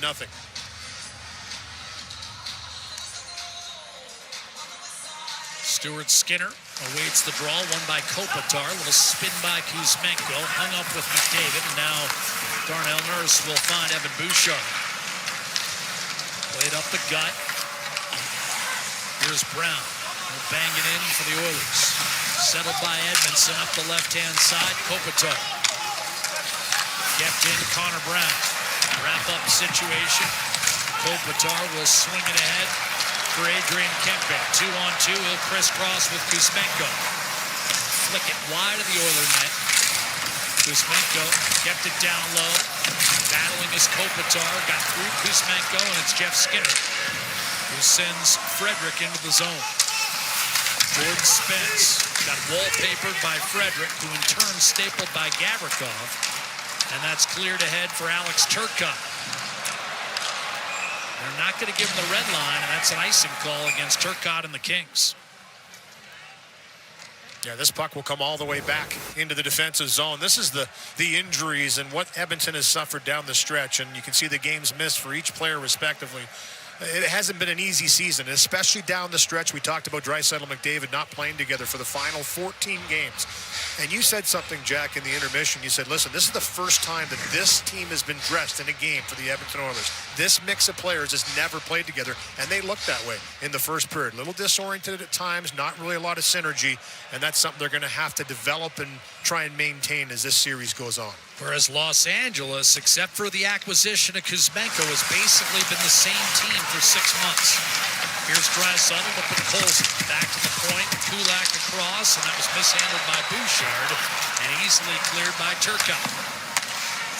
Kulak up the boards. Plucked by Kopitar. He'll swing it to the opposite corner. Received by Bouchard, who takes a stroll down the middle of the ice off Draisaitl's stick, punched up, and Byfield's got a partial breakaway. Trying to flick it it back to LaFerriere. That was a strange decision. Draisaitl trying to make LA pay. Here's Arvidsson hitting the trailer. One touch over to Draisaitl, back door to put Colson. Maybe one extra pass there. Josh Brown wristed down low. He had 3 shifts in the first period. Played exactly 1 minute. Again, he'll play sparingly as the Oilers will play mostly 5 with Brown spot duty. A shot sent wide by Doughty, and that caromed off the corner boards. Fiala did not get it in deep initially, and Henrique is able to paste it down low and then drill Doughty to the ice surface. Janmark tried to center, taken away, and LA's LaFerriere able to come up with a puck against Nurse and nudge it behind the Oiler blue line. Perry, 19 goals on the year to Darnell Nurse. He'll wrist it down low. Mikey Anderson around the boards. Doughty right side for Fogle, and here come the Kings. Trevor Moore jitterbugging his way in and stood up by Kulak. Moore. Gavrikov backhands it down low. Fogle tried to drag it in front and then stayed out. Edmondson across. Gavrikov slap pass to the middle, picked off by McDavid. And here come the Oilers. Maybe a late developing 3-on-2, but no, Gavrikov played it well. That was outstanding defensive work. Good pressure by Deneau from behind as well. All over McDavid. Doughty. McDavid could not thread it through. Here's Deneau looking for Kuzmenko. Breaks down against McDavid. Wrap around! And that stayed out. Hit the post and stayed out. Skinner was late getting across, but Kuzmenko drew iron. Kempe hits Kopitar. Swatted off his stick a second time, but Kopitar stayed with it. Kempe shot from distance, easily blocked by Nurse, and slid ahead for Connor Brown. Reeled in by Kopitar. Muscled free to Kempe. Brought back to center Nugent Hopkins. He's been productive for Edmonton in game ones. Nugent Hopkins is a point-per-game player in his career in game 1 of a playoff series. Pitched forward by Malott.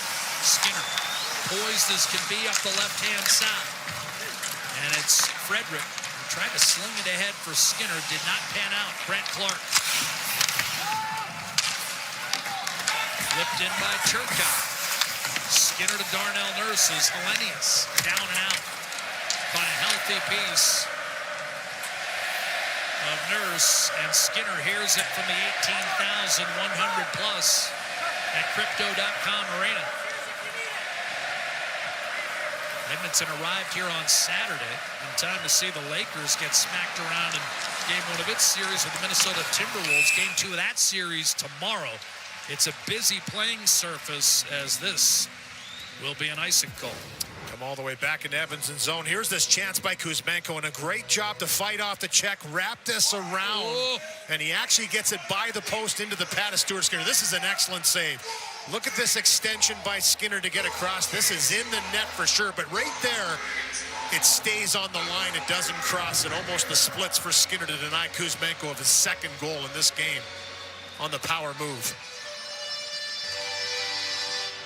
Lateral extension from Stuart Skinner, saving a potential 3-0 goal. Here's Edmondson, a drive by Fiala, and that sticks in the webbing of Stuart Skinner. No doubt that was going in, as Louis talked about, but Skinner with his best save of the night. Kopitar, Fiala, and the Kings up 2.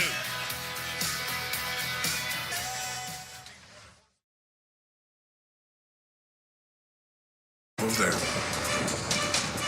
Over there. You know, run. You're so cute. Okay, I think I got it. What if I crash through the window? That's genius. From business. Excellent. To taking care of business. Rogers Xfinity Internet changes everything. How's your son, David? Well, it's been a tough few years for him. He just can't seem to get ahead. Yeah, we had to pay for Sarah's down payment last year. Things are tough for her, too. You know what Mark Carney says. Come on, do you really think that a fourth Liberal term is going to change anything?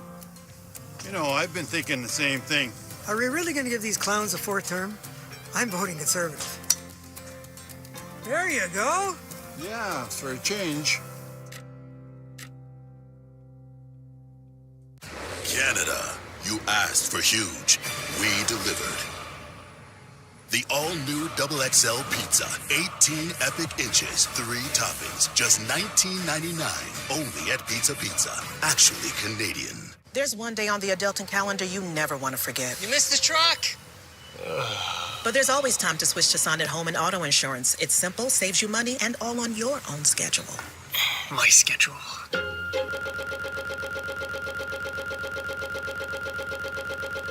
Looked like a guy who flew back to Alberta and specifically Canmore through Calgary and then back here today. This is the Kulak family, sister Riley, an older sister, to Scotland, mom Caitlin, as well as Brett. And wonderful moment prior to the game. Congratulations from his teammates and the coach. It's been a really busy time for Brett and his entire family. So congratulations to the Kulaks for the addition of Scotland, a beautiful baby girl, to their family.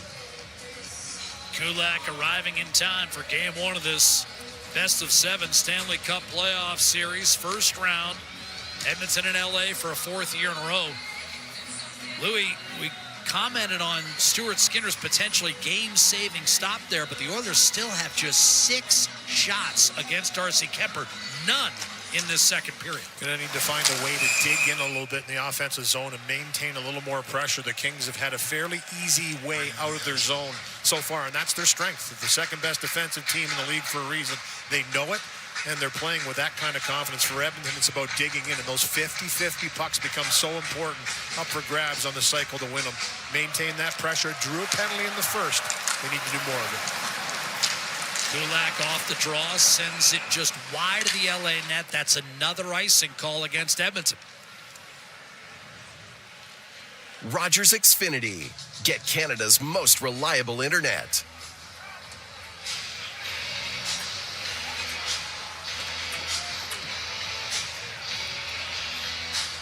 It's been more than 12 and a half minutes since Edmonton registered a shot on goal against Darcy Kemper. And he's good enough, even when you give him lots of work. Can't afford to have low volume against Kemper. Again, top 3 across the board. Goals against, save percentage. Got banged up early in the year. Otherwise, he would have been right there for wins as well. David Riddick gave LA some early W's. A drive by Kulak, and that was deflected away from the LA net.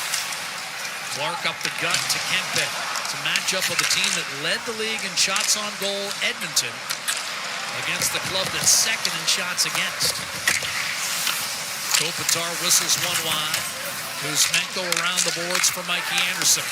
Back down low, Kuzmenko. Been all over it tonight. Whistle a pass. That was a hard one through heavy traffic in front. Anderson and Downey will trade it. Slugged in by Moore. Stopped by Skinner. The quick up to Podkolzin. Now Kulak off the middle. Anderson able to receive that. Quick up Fogle. Now Moore heading for the net. Rich shot fought off by Skinner's leather.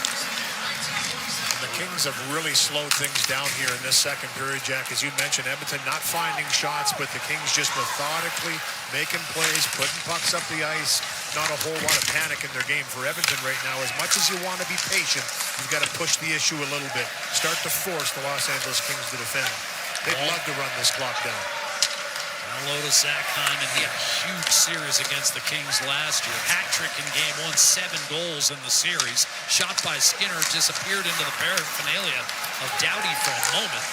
And then Deneau got it ahead for more for a clear inside the Edmonton line. Dragged by McDavid. Back to Nurse. Just Fogle staying right with McDavid. Almost a shadow. Anderson hustles over to make a play on the puck for LA. Wildly through the middle, picked off by Nurse, but Edmonton was changing. Gabbard off to Fiala, looked left wing, had a man, Byfield. Eventually comes down low and then got absolutely drilled by Nurse, flubbed by Fiala on a potential one-timer, and then thrust around the boards and out by Kulak. Sent ahead, Connor Brown. Lines it along. Draisaitl trying to create. Got through Arvidsson, and here come the Kings. Fiala cuts left and shoots it in. Skinner will knock that one down for Kulak. Draisaitl dialing it up. 17 goals in 18 games against LA in the playoffs. Draisaitl tried to center, broken up. Milan. And Hellenius will break out for the Kings. Fourth line on for LA. Hellenius to Milan. Centering pass, and that just eluded Alex Turcotte, who was in the vicinity. Now Nurse brings it the other way for Edmonton. Kemper settles it for Doughty. Hard rim off the stick of Henrique, and that pops up into about the 8th row here at Crypto.com. Andrei Kuzmenko's got a goal in this game, almost had his second in this period, and here a little spin into the zone, goes right through with traffic in front and bodies around Skinner once again. Here's Moore, has a pretty good look through a healthy screen on Skinner, and he fights that one off with the glove. 30-goal scorer last year for Trevor Moore. He really came on down the stretch too, Jack. That line was really starting to find their confidence. And when you look at the Kings, we talk about their defense all the time, but 7 times in the last 15 games they played this season, 5 or more goals they scored. This is a team that can match in ways, and Drew Doughty yesterday told us, hey, we're a team that can put up numbers too. If you want to play a run-and-gun game, we can do that. We choose not to, but we can put the puck in the net. And they have confidence in their lineup all the way down. Each line feels they can be a threat offensively. Biggest change is Edmonton's offense and power play dropping out of the top 10. They scored just a few more goals than the Kings during the regular season. Whereas before, as we talked about, LA needed to win a series of 2-1 games against Edmonton. More often than not, you're just not going to be able to do that, as has been proven the last 3 years. Kempe shoots it in. Skinner knocks it down, but LA said all week long, it's a new year, a new season. We're better, more confident than ever before. They played like it through 30 minutes. Edmondson up the right-hand side to Clark. Henrique powering down low with Janmark, but Kopitar safely backhands it out to center. Emberson up, Corey Perry calmly dumped it in, but I believe that ticked the corner glass, bring the face-off out to the neutral zone with 9.5 to play in the second period. And the Kings still holding a 2-0 lead, a look above the playing surface. Game is now live at Bet365. More from Alex. That's right, David. Introducing our exclusive game, Prize Matcher, a daily game that's never ordinary. All you have to do is match as many tiles as you can. The more you match, the better. We also have top table games like our incredible Super Spin Roulette, as well as a huge selection of slots. Wow. Well, there you have it. Check out our amazing games and see why it's never ordinary at Bet365. They're gonna know. Nobody will know. It'll just be like when we were rookies. Trust me. All right? Hello there. Can I please get a dark roast, an iced coffee, and a pack of Tim's new rookie cards? Nice. Okay, Sid, do you also want a few packs? Yeah, for sure. Unwrap the early days of your favorite players with Tim's new retrospective rookies hockey cards. Look at that young fella. Sid the Kid. Vintage. I was leaving work. Out of nowhere, this beautiful beam of light shined towards me. It was huge inside, full of futuristic technology. As it whisked me away, a sense of calm washed over me. It's monitoring the world around us. It took me to distant worlds, thousands of kilometers away. And before I knew it, I was downtown. The new 2025 Subaru Crosstrek, the true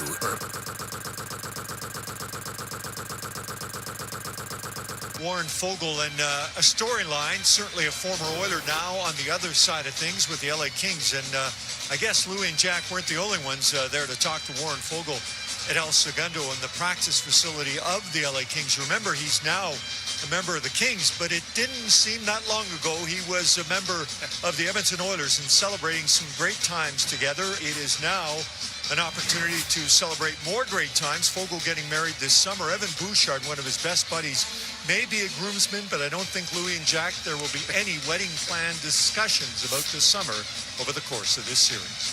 No. not till after. First 20-goal season. You wonder whether this could be permanent here because 10.5 minutes into the second period, the Oilers do not have a shot on net. Neutral zone face-off going McDavid, Draisaitl, and Hyman. Louis, let's see whether Chris Knobloch sticks with that for the remainder of the hockey game because his club needs a spark. They've got 6 shots on net in this game. None in the last 16 minutes. Draisaitl to Bouchard, steps into a slapper, and there's a shot on net that's guided to the corner by Darcy Kemper. First of the period for the Oilers. Off the right-hand side, Trevor Moore. He'll shovel it in from the red line. Controlling is Fogle. Dropped to the ice by Bouchard. Swung around the boards, and now Daddy will gather at center. Draisaitl pressure up ice. Lead past Fiala. He in turn drops Laferriere's shot. Broken up by Bouchard. Byfield tried to hold the zone. Here comes McDavid and Draisaitl. Near the end of their shift, McDavid is taken down. And he remains on the ice against Joel Edmondson. Fiala, left side for Byfield. Checked by Emberson. Drops it off, gets it back. Byfield, a shot, save made. Rolling stop. Made by Stuart Skinner with a left pad and a clear by Janmark as he was punched for that clear. And big hit on Perry as he was jackknifed over the boards by Edmondson. Shot Kulak, and that stayed out. Emberson steps up. 2-0 LA. Janmark, backhand. That was denied on the near post by Kemper. Laferriere to the center, and he'll lift it behind the Oiler defense. 8 minutes to play, second period. Still 2-0 for Los Angeles. Nugent Hopkins at center. Handled by Anderson. And eventually played down low for Stuart Skinner. Borrowing inside. Kuzmenko tried to get it to Kempe, breaking free as Nugent Hopkins. Ahead for Darnell Nurse, he'll hit the line. Frederick stayed onside, the puck scored free, out of the reach of Kempe. Bouchard promptly turned it over. Kuzmenko hit the trailer down. Bouchard collects, LA a change. Up the middle, Nugent Hopkins, reeled in from behind by Deneau, and the Kings with a puck. Pitchforked out by Fogle. And again, that speed on the backtrack by the Kings has really allowed their defensemen to stand up on that offensive line. Great stick by Gavrikov, again digging it in with Spence, but Deneau again, because of the pressure, they know that they have and can trust their forwards coming right through. They step up and break up the play right in the middle. Sent in deep by Brown. No stick for Kemper, and the puck is maintained in the zone by the Oilers. Emberson. Back to Draisaitl. Redirect and a save. Kemper in the rebound. Chopped wide. Battling down low with Zach Hyman. Gavrikov up to Deneau. Kemper still with no stick, but Deneau will get it out. Fogle makes sure of a dump in that's going to be handled by Stuart Skinner. Draisaitl dialing it up. Over to Arvidsson, heading to the net. Wrist shot blocked. Rebound LA. Blowing the wheel was Woolman. Laferrieure unable to take advantage. Up to Clark. And then Arvidsson fell down. Here's Clark hitting Laferrieure. Shot forced wide. Rebound Fiala. Tried to swing it down low. Broke it up. And there's a little pop on Arvidsson. Fiala able to recover. Ahead for Byfield. He's got Laferrieure with him.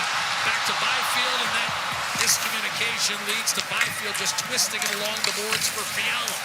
Plowed into by Hyman. Kulak on the puck. And eventually back to Woolman. A little bit of a push back here by Edmonton, but it's one and done in the zone. They've had a couple good chances, but the Kings again seem to find a way to come up with that 50-50 battle as Kemper settles things down once again as this puck dribbles into him. But Edmonton with a little bit of a push, a couple good chances against that Kemper denies, but the board battle's here from here. Here's the shot by Bouchard, and then this puck is up for grabs again. Guess who comes up with it? The Los Angeles Kings out of the zone, out of harm's way. Don't allow the Oilers to set up anything. Here's that tangled up play with Edmondson and McDavid as he takes him down. Not that quick to get it out there. Why would you be? Keep him down in that offensive zone in the play. Here's a big hit on Corey Perry by Edmondson. He had a couple on the shift. A big acquisition for the Kings to get bigger and stronger in the back end. McDavid wins the faceoff.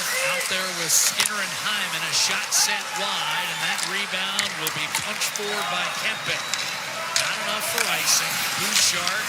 Kempe went inside, and here's a draw, and a save made by Skinner. Rebound, Kopitar. Kicked the line in front, to go back, and score. 3-0 Los Angeles.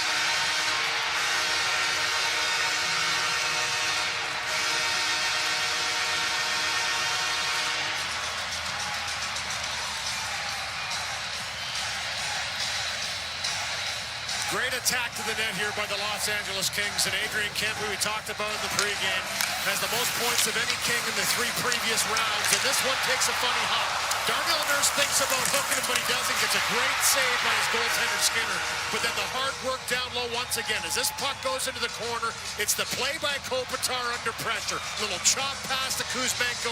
He somehow just one-touches it back out to the slot, and it's Kempe after that great chance the first time. Makes a beautiful move to the backhand and tucks it around. Stuart Skinner for a 3-0 lead. That's Kempe's 12th in the 19 postseason games. He's matched up with Edmonton. And Skinner once again hearing it from the crowd here in Los Angeles, where Edmonton has won 6 out of 8 the last 3 years. But the Kings looking to flip the script. Here's Fiala to Byfield off the rush. And that was eaten up by Woolman. Off the left-hand side, Janmark. He'll jam it behind the LA defense. Henrique back behind. Jordan Spence is there. Kopitar and Kuzmenko with the assists on Kempe's first of the postseason steal. Adam Henrique, wrist shot, and that one off the left shoulder of Kemper. Rebound cleared by Fiala. Edmonton's best chance of this period. Lead pass up, Janmark had it knocked off the stick. Kulak staggers his way to center, hoists it over Doughty. Change for Edmonton, 4:20 remaining in the second period of game 1. It is best of 7. Here's Trevor Moore trying to plow his way through Podkolzin. Out there with Nugent Hopkins and Frederick. Moore out to Edmondson, a drive set wide. Rebound, Skinner able to protect. It's still loose though, and finally brushed ahead for Nugent Hopkins. Edmondson fell down and got away with a trip on Trent Frederick. Here's Ryan Nugent-Hopkins. Louis, that could have been a 2-on-1. Frederick, savvy play by Edmondson. Got away with it. Bouchard slide step to his right. A wrist shot pinballed away, and now Fogle. He'll fling it, a bouncing puck, fielded expertly by Podkolzin, and then jabbed the other way by Philip Deneau. I really thought that was a subtly smart play by Edmondson. Because if Frederick gets going there, it's maybe a 2-on-1. Good activation by Nugent Hopkins, too, and it shows you how hard you have to attack offensively against the Kings. They're a team that really regroups well, but their defensemen stand up, and they're right there to break things up, and you're right. Edmonton kind of fell down, but in the process, made sure that Frederick didn't get up in that 2-on-1. You have a phrase that applies there, accidentally on purpose. Bryce, take your chance. Out there with Brown and Arvidsson. That's the change Chris Knobloch's gone to right now. Draisaitl down low. Arvidsson looking near side. Here's Kulak. Skinner and McDavid together right now. Brown back to Bouchard. His shot. Draisaitl trying to create down low, but Doughty took it away. And here come the Kings now up 3-0 as LaFerriere dumps it in. 2.5 to play second period. Edmonton would dearly love to get one back before the break. Mindful of the fact LA's the second best defensive club in the league all year. Pounded in by Gavrikov. Skinner will leave it for Kulak. He got finished by Byfield. Came out front. Byfield, wrist shot, score!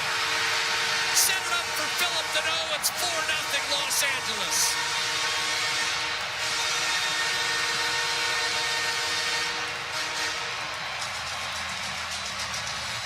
Well, similar to the first period for Los Angeles, get pucks in deep and establish that forecheck, funnel pucks to the net, have a presence in the slot. It's worked.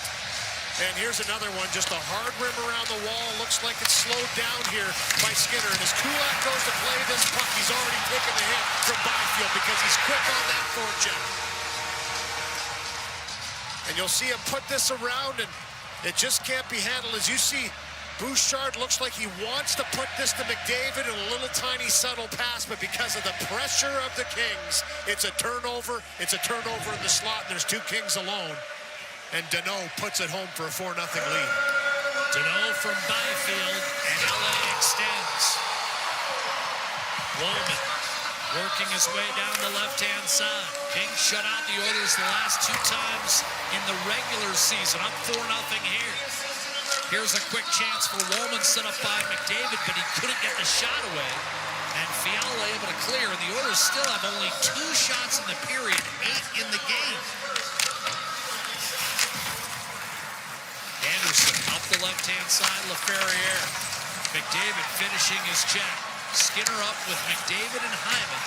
Chris Knobloch has made changes to his lines here midway point of the second period, but it's yet to materialize into any tangible momentum. Skinner up to Corey Perry now.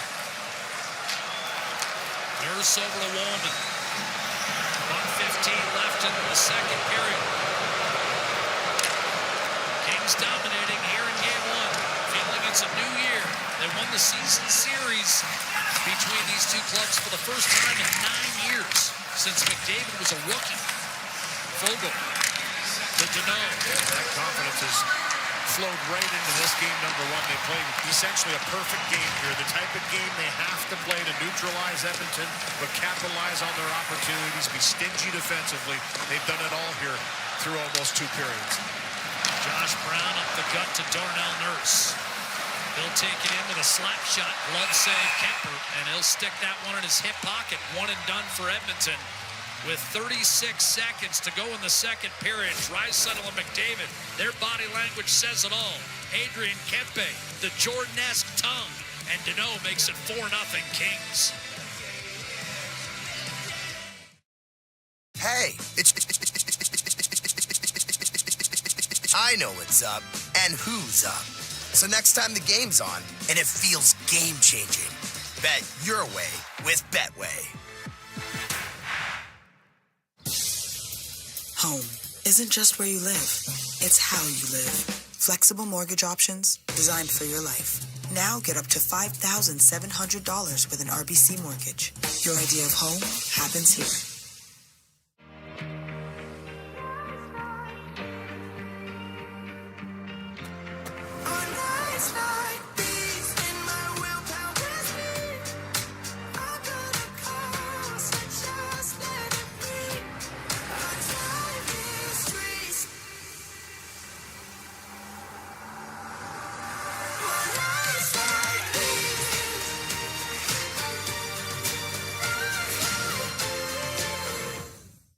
I know people are anxious right now.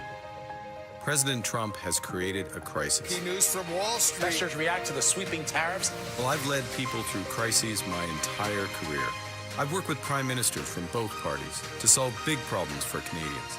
And right now, we're facing the biggest crisis of our lifetimes. And we need serious leadership and a real plan.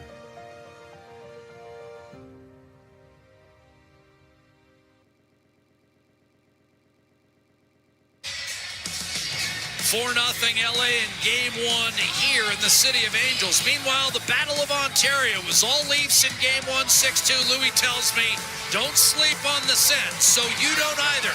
Game 2 tomorrow, 7 Eastern, 4 Pacific on Sportsnet. Puck drops a half hour later on Sportsnet and CBC. Draisaitl, McDavid. They say it all, Louis, in terms of how this game has gone through nearly 40 minutes. Yeah, you can read that body language is not too happy right now between Draisaitl and McDavid. One shot between both of them throughout the first 2 periods of this hockey game. So the Kings, knowing how important those 2 guys right there in the bench are to the Edmonton Oilers' success, have shut them down through 2. And Leon Draisaitl was letting the bench know. Nurse hard to the net, rolled off his backhand, and here come the Kings. Byfield tripped over invisible ice and sent it in deep. Edmonton a reset. Bouchard with 20 seconds to go in the period. Draisaitl out there with McDavid and Perry to close out the frame. The dish went between the wickets of McDavid. Bit of a microcosm for how the first 40 minutes have gone. Bouchard gives it up. McDavid powers his way to the net. Dishes a one-timer score. And Draisaitl puts Edmonton on the board. McDavid would not be denied. And Draisaitl smokes home Edmonton's first of the night. On the board, and how often do you see it for Leon Draisaitl where he's irate on the bench. He gets emotional, comes out, and makes a huge play. This is how he kind of gets himself into the game. And he's an emotional player, and sometimes he's got to go over that line to get himself into the game even. And this is a play finally to make a couple plays in succession in the offensive zone, and a beautiful pass by Connor McDavid. Shakes a check, finds a little space, and then once he gets his feet moving again, he kind of swims around Kopitar. Not easy to do, the two-time Selke winner, and he finds his number one target, Draisaitl, to get them on the board. 3-1 now, but that's a big goal for Edmonton late in the second period to give them a little bit of life into the third. And Draisaitl just let loose. He eviscerated that puck into the net to get Edmonton on the board. Officially 19:54 the time, and that will be all for the period. It runs out, but Draisaitl, 18 goals and 19 playoff tilts against the Kings, and there's still 20 minutes to go. And now Edmonton has a number on the scoreboard, but it's still 4-1, LA in command. 40 minutes complete. Kempe and Deneau put LA way ahead, but Draisaitl gets one on the board for Edmonton. Still 20 minutes left. Ron and the panel straight ahead on Sportsnet.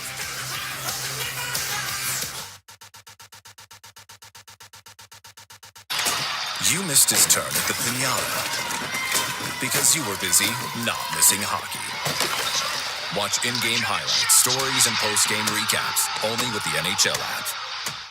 Canada, you asked for huge. We delivered. The all-new XXL pizza, 18 epic inches, 3 toppings, just $19.99, only at Pizza Pizza. Actually Canadian. With Chevrolet Equinox EV, you can wake up every day with a full charge.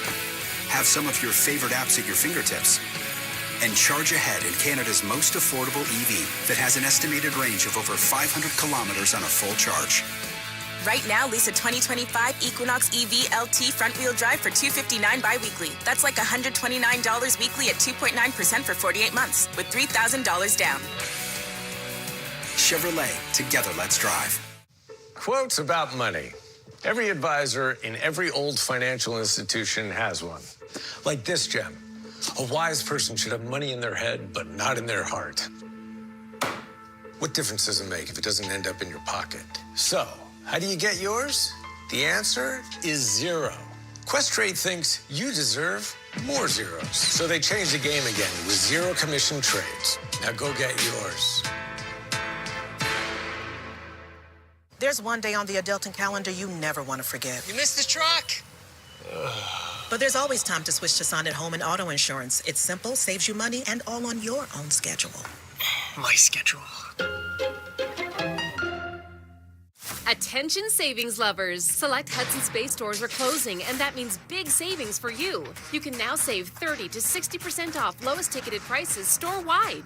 New merchandise continues to arrive from our warehouses, all at discounted prices. New reductions throughout the stores, including apparel, shoes, furniture for your home and patio, luggage, jewelry, and so much more. Act fast, the savings won't last. Visit thebay.com to find your local store. Exclusions apply, all sales are final, no returns or exchanges. It's me, your brother. I need your help. The Accountant 2 is undeniably awesome. Really? Yeah. It's better than the original in every way. Guess I hit him harder than I thought. Skip 60 Seconds to Score is here, and it's officially clock watching time. You could win $25 off Skip. Just place an order and pick a game. Get your 60 seconds. If either team scores in your minute, you win too. Check this out. The phone is the key. Like you, the redesigned Tucson doesn't stop. You got places to go and stories to tell.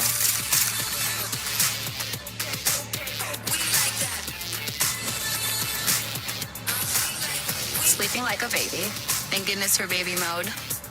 And with more than 9 out of 10 Tucsons sold in the last decade still on the road, WA keeps you going. Bet99 adds time and wager limits to help you gamble responsibly. Still need help? We're here for you. Again with Bet99? Here for you. Here for you. Yes! Yeah! Gamble responsibly with Bet99. I was booking a flight.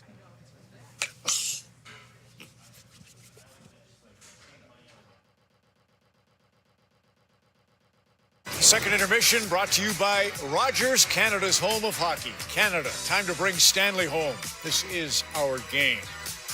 You saw it, the Los Angeles Kings roll and a really interesting goal at the tail end of that period to change the dynamic of a lot of the conversation about Stuart Skinner, about how physical the game would get.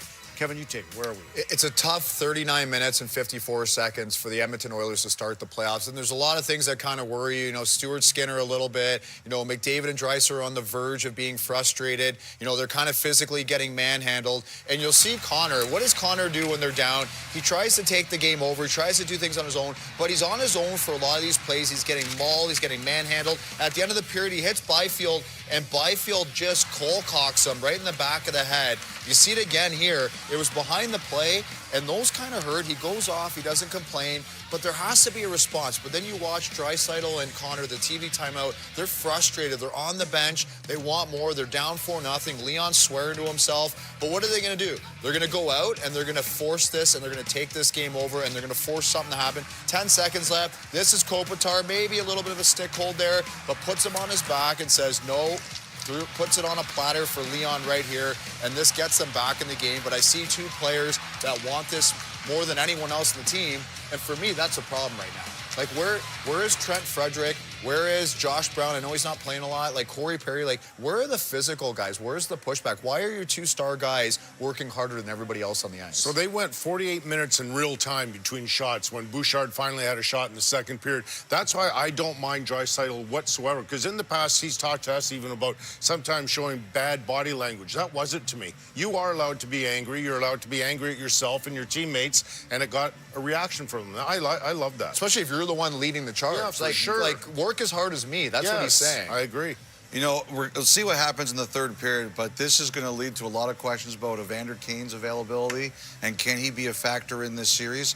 I wouldn't be surprised at all if we see him in Game 2. You know, one of the things we've talked about a little bit on the podcast, but I've heard the NHL really scrutinized a number of teams about their LTIR use late in the regular season, and they wanted detailed explanations of why some players couldn't play Game 82 and then could be ready for Game 1 of the playoffs. I think Kane was one of those players.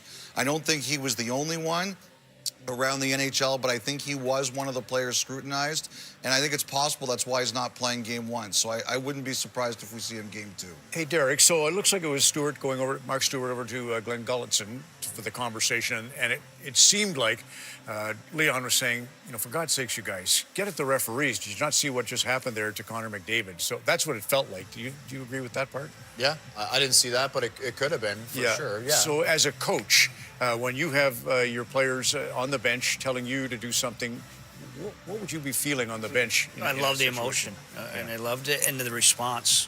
Those are your star players. You're only going as far as those two guys, and for them to show a little emotion, maybe directed to the coach, maybe a lineup, hey, give me so-and-so, maybe it's to the players, but what they did to respond got me excited. That's who they are. Goes back to the ranting on Stuart Skinner. Remember, that's one, and Corey Perry felt horrible that he hadn't seen it because there was one in the corner, as you showed, with McDavid as well. So, yeah, that's interesting. You would keep Skinner in net. No, I would, because he's only played 2 of the last 3. He needs game action. So I would not make a goalie change. Show the viewer why LA. Yeah, this is how you give up 4 shots in a period to an offensive juggernaut like this. They own the middle of the ice. You can watch an arrival right here. This is them on the arrival. Watch, first of all, 5 guys are above the puck, and then watch their arrival. All 5 guys on a die owning the middle of the ice. You can see Brown and Arvidsson on the outside. What a picture for LA. This is how you don't get any zone time. Now they get the defensive stop. You can play it here. Watch the stop right here. No time in the O zone for Edmonton. They come back the other way. They turn a defensive zone stop. 200 feet later, it's a first touch for LA. Now they can go to their offense. big difference, contrast in play right there, and that was why the period looked like it But did. turn that against Edmonton there. Why is nobody middle lane driving Absolutely. and going right? Like, Evander Kane would middle lane drive and stop. Like, I go back to Trent Frederick because I was really excited when they picked him up. I'm like, wow, this is a playoff guy. This is a big boy. I know he hasn't played a lot. High ankle. But I'd really love to see him have a period where he's playing like a big boy and he's going to the net and you notice him every shift. You know, Ron, you talked in the first period. What did Chris Knobloch try to do? Tried to even it out and give everybody else an opportunity. At the end of the game, period. That's how they got the shot. You got to ride those guys. 48 minutes clock time without a shot until the two got together. Do you see, you guys, a miracle on Manchester reverse version? Edmonton coming back I could tonight? see it. Yeah, you know, with all due respect to Darcy Kemper, those are hard games to play in when you're not seeing any shots and very few high-quality chances. That's Kings alumnus Kelly Rudy, by the way. I never trust anything crypto. Never trust crypto. All right. We'll take a short break and come right back with more of our intermission here. It's the Los Angeles Kings 4, the Edmonton Oilers 1 in Game 1. But as said, 6 seconds to go. I mean, 48 minutes is like an NBA game. Net but nothing. This second intermission brought to you by Rogers Xfinity, game-changing internet. Stream, share, and score big with Canada's most reliable internet. The Stanley Cup trip to a 2025-26 NHL event. Sign up today at nhl.com/bracket. The Silverado Trail Boss. And a little work.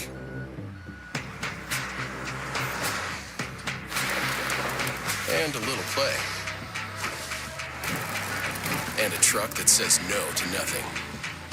And Chevrolet. Truck Month is on now at Chevrolet. Get 0% financing for up to 72 months on select 2025 Silverado models or visit your dealer for lease offers. And Chevrolet. Together, let's drive.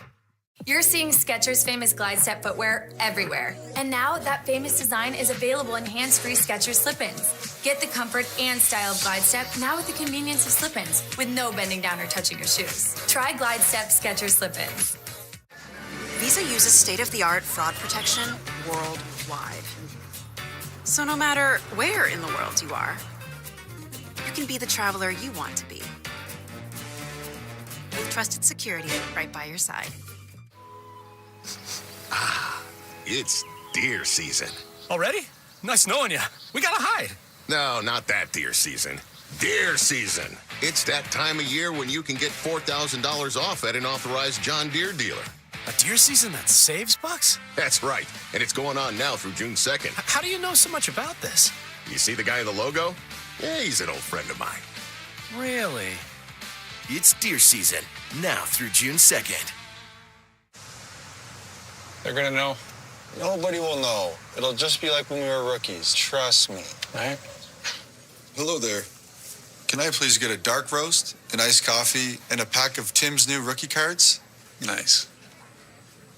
Okay, Sid, do you also want a few packs? Yeah, for sure. Unwrap the early days of your favorite players with Tim's new retrospective rookies hockey cards. Look at that young fella, Sid the Kid. Vintage.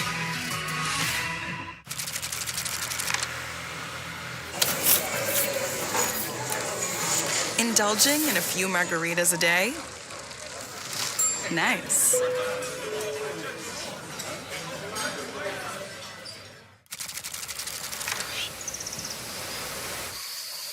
Learning to slow down. Nice.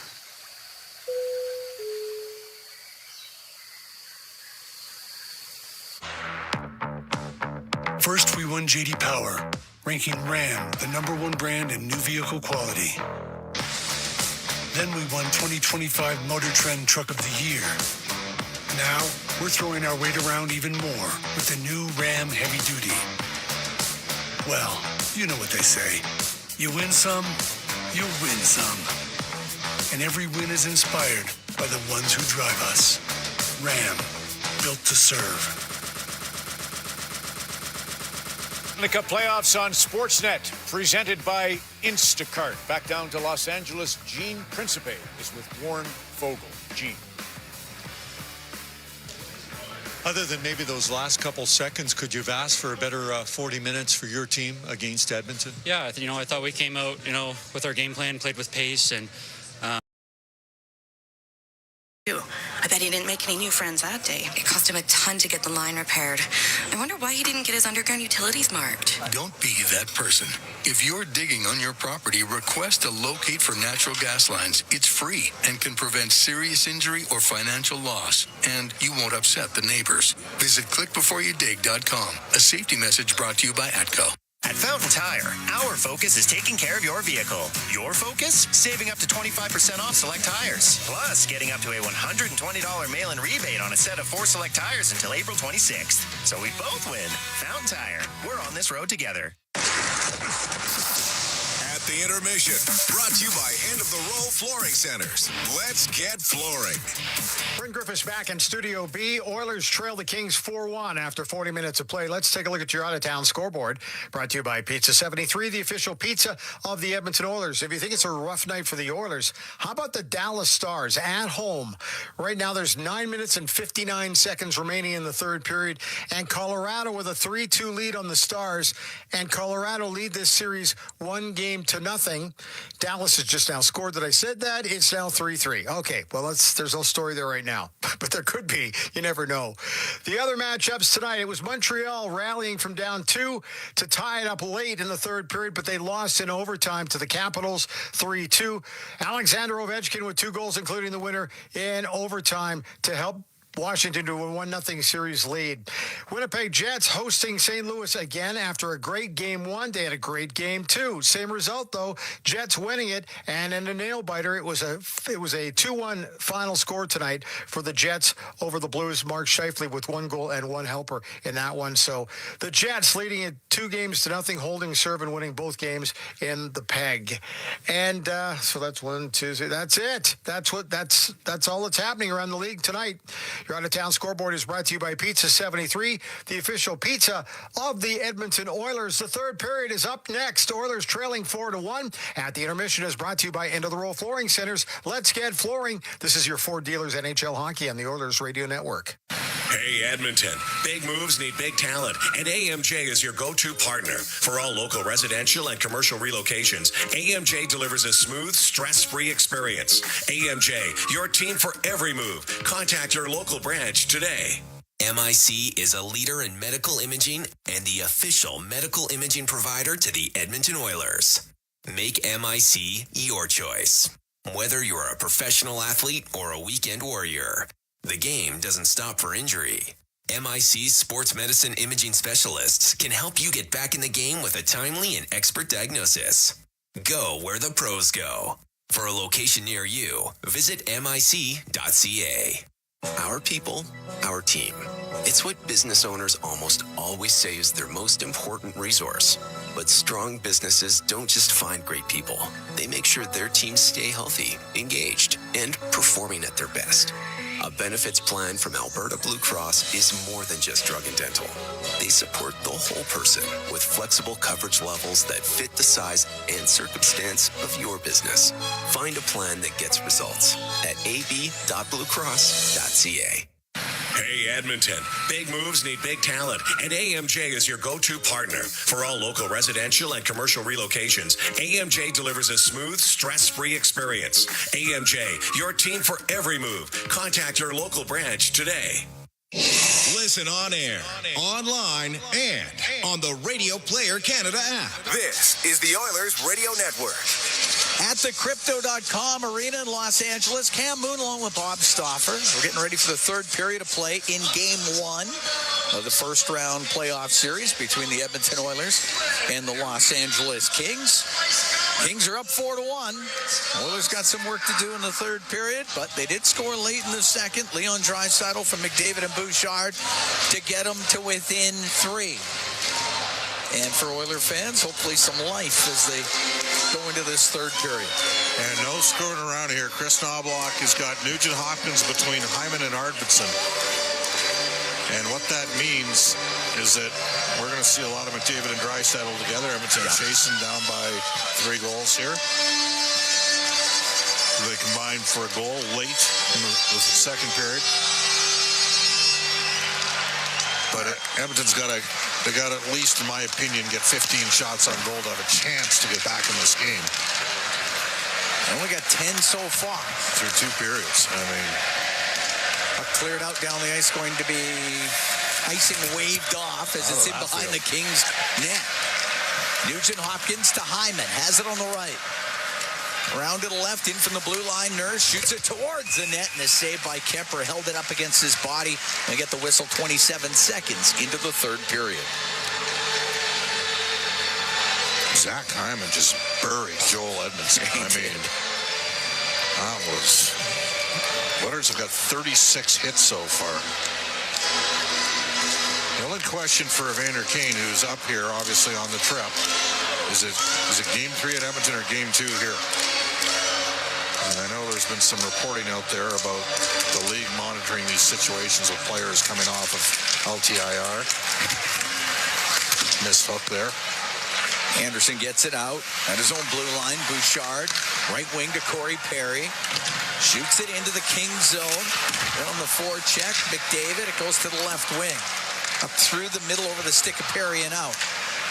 Kulak to Bouchard. And back into a very... the Oilers are going to have to find a way to beat this trap. All 5 players in the neutral zone. That is not going to do it. We just saw it of Bouchard. He's had a tough game tonight. McDavid to Bouchard. Lifts it in. It goes into the right wing corner. Doughty and behind his net. 4-1 Kings lead. We're early in the third. Puck cleared out. Bouchard on the right side. Off the boards and in. Anderson and behind his net for Los Angeles. To Doughty. Now to the right, but Bouchard from the blue line. Cross ice pass is picked off by Doughty. And he'll come out through center ice. Net center will dump it in. Goes in behind the Edmonton net. It's in the left wing corner. Vasily Podkolzin up the left side. Goes cross ice to Connor Brown. Brown softly into the Kings zone. It goes to the right wing corner. It's up against the boards. Near the line where Wallman had kept it in, but it's Kopitar to Kempe. Kempe down the right wing. Into the Oilers zone. Cuts across to Kuzmenko on the left side. Now to Kempe. Shot! And that's just off of Stuart Skinner. That's a good way to finish the hit on. Every chance you get to pound Kuzmenko, you got to do it. This is his first playoff game. Got moved last year in that Lindholm trade from Vancouver to Calgary after a 39-goal season. Comes in on the left wing. Frederick, left side. His pass blocked. Now he'll work it to the front of the net. Scores! Matthias Janmark at the side of the net. Makes it a 4-2 game. And the Oilers are to within a couple. It's been a while since Matthias Janmark has scored. It's his first goal in the last 30 games, but he was Matthias on the spot of that one on some nice work from Frederick. And it's a 2-goal game and a little flicker of life here for Edmonton. 2:19 into the third period. You and I talked about it at the end of the second. You never know. What's the most important word in sports? You just never know. Exactly. Now the Oilers are within a couple, and there's still plenty of time. And that's your fourth line scoring a goal. Exactly. You'll take that. Edmonton at center ice will dump it in. 4-2 Kings lead. We're early in the third. Matthias Janmark, the goal scorer for the Oilers. Puck gets given away, though. Byfield on the right. The shot and a glove save made by Stuart Skinner. He snares it out of the air and holds on as Fiala let that go from the right side. But the Oilers very much right back in this game. Face off to the left of Skinner. Janmark from Frederick. 2:19. Puck lifted up and out by Wallman. Arvidsson into the Kings zone. On the left side, his pass comes across. Hit a stick, goes to the middle. And now bringing it out is Fiala. In a race with Wallman. Fiala got caught by Wallman. And the pass to the middle. It sits there. And it's It's Nurse off the left wing boards and out. It's center ice to Hyman. He'll dump it in. 4-2. Kings lead here in the third. The puck along the boards, top of the circle in Los Angeles territory. I'll tell you, this guy knows how to flop. Penalty coming up. Yeah. Yep. It's going to be Hyman. The Oilers touch it. Clark, he sold it like he got shot out of the 18th roll. So Hyman goes to the box. Now you need a kill. Yep. And they're trying to check to see if, are they going to check him on a 5-minute major penalty here? You got to be kidding me. It is. They're going to go. Edmonton penalty, number 18 has a 2-minute minor for a legal check to the head. Oh. Okay. Need a kill. Need a kill. Mr. Clark got a little upset when Vasily Podkolzin got a piece of him and clamped him, and he wigged out. Got to get a kill if you're Edmonton here. Too easy last time. You're back in the game at 4-2. Oh, yeah, absolutely. Face off to the right of Skinner. 3:16 into the third period. 4-2. Los Angeles leads. It was 4-0. Off the draw, puck sent to the line just out off the stick of Kempe as Emberson was able to clear. Again, 5 forwards. Yeah. I would counter this if I was Edmonton at some point. They get one here with their 5 forwards. You got to counter it. Kings stood up at the blue line. Kempe in the neutral zone. Left wing to Kopitar. To the Oiler end, now to Fiala. Left side, bumps it back to Kempe. He'll get it across, side of the net, and it's Fiala. To the right wing point, Kuzmenko to Fiala, to the blue line, to Kempe. A shot, and he whistles it wide. But they're putting pucks to the net. They got 4 righties and 1 lefty on this power play. It's in behind the goal. Kuzmenko pass to Byfield. Could get his stick on it. And that hits Kopitar in the clear attempt and goes out of play. So it'll be a face-off inside the Edmonton zone. 1:05 to go in the penalty to Hyman. 4-2, Kings lead. We're here in the third period of game 1. And Janmark to take a draw here. D-zone draw. Janmark's just 41%. I mean, the Oilers have Henrique 55 and RNH at 48 to start. This is a tough matchup for Janmark head-to-head against Kopitar. I thought we might see Draisaitl here. Kopitar wins it. Kempe, left side. Now pass across the shot. Saved by Skinner off of Fiala. Puck to the left wing point. Kempe to Kopitar in front. Oh, what a stop by Skinner, and he covers it up. That pass came in front of the net. Amazing save by Skinner. Then Kuzmenko got dumped in front of the net. Good. Work him over again. It's playoffs. It's best of 7. It's not just one game. Kuzmenko right on the doorstep. Good save by Stuart Skinner. Cam, I think Chris Knobloch has to use, at some point here, McDavid on the PK. They got 5 forwards out there. You don't use them in the regular season because you don't want them blocking shots, but everybody blocks shots in the playoffs. Force them to do something different. And this is a big draw here for Henrique. Face-off will be to the right. Jeff Skinner. Stuart Skinner. Yeah, Jeff Skinner gets an assist on the Janmark goal from Frederick and Skinner. Puck goes to the line. Kempe, shot off his stick. Hits the end glass. Comes loose. Up the left wing for Henrique. In over the King line to the middle. To Nurse, the shot. The save by Kemper with the left pad. He covered it up.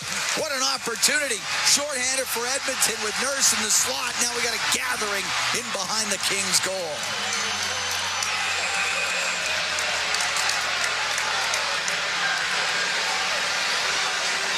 Everybody up against the end boards.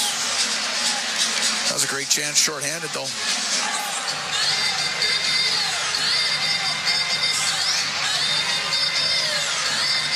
Nurse joining the rush. But Darcy Kemper makes the stop at the left pad. Oilers down 4-2 with 4 minutes, 38 seconds into the third period. Still got 38 seconds to kill in the Zach Hyman penalty. Faceoff comes outside the line. Edmonton had everybody in. After the little whatever that was and behind the net. Doughty with it in his own zone. He's top of the circles. So they use 2D on this group. To Deneau on the left wing. To the left wing corner. Now to Fogle. Goes in behind the goal. To the right side. Fogle with a shot. Saved by Skinner. Covers it up. Now Philip Deneau got what for from Jake Wallman. They're going to call Wallman. He's going to get a penalty here. I'm pretty sure he signaled it's a penalty. Or did he just... Wallman's going to the box, Ken.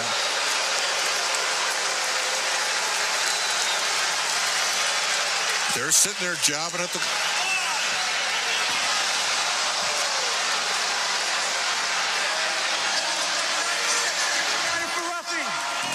Roughing the call. Now you got to get at least off the draw. Yeah. It's a 5-on-3 for 22 seconds. 4-2. Kings lead. We're here in the third. 4:55 into the period. Face off to the right of Stuart Skinner.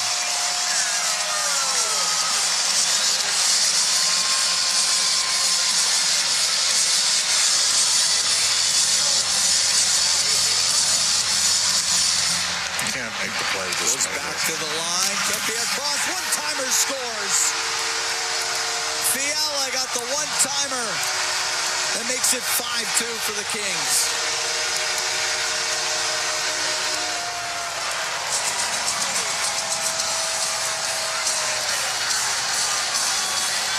The Kings will still be on the power play.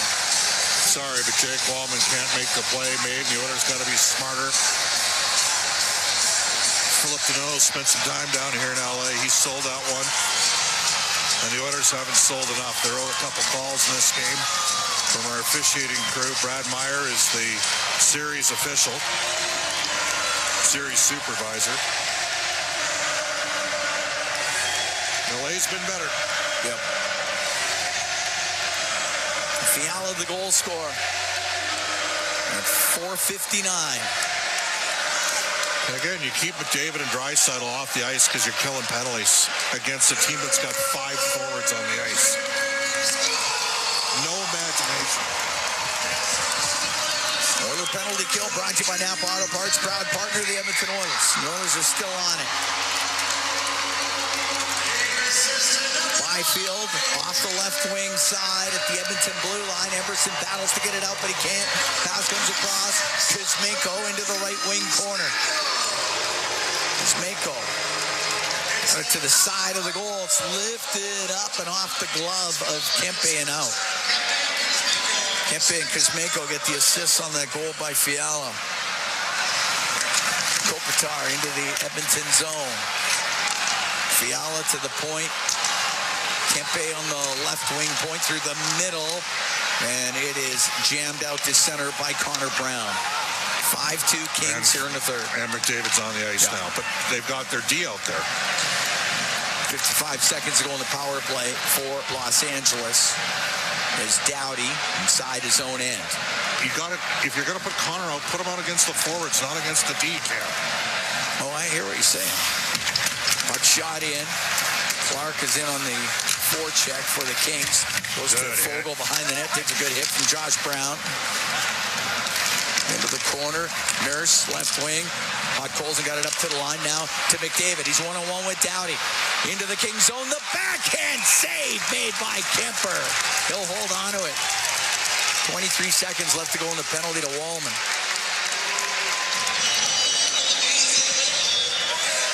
Oilers down 5-2 here in the third period.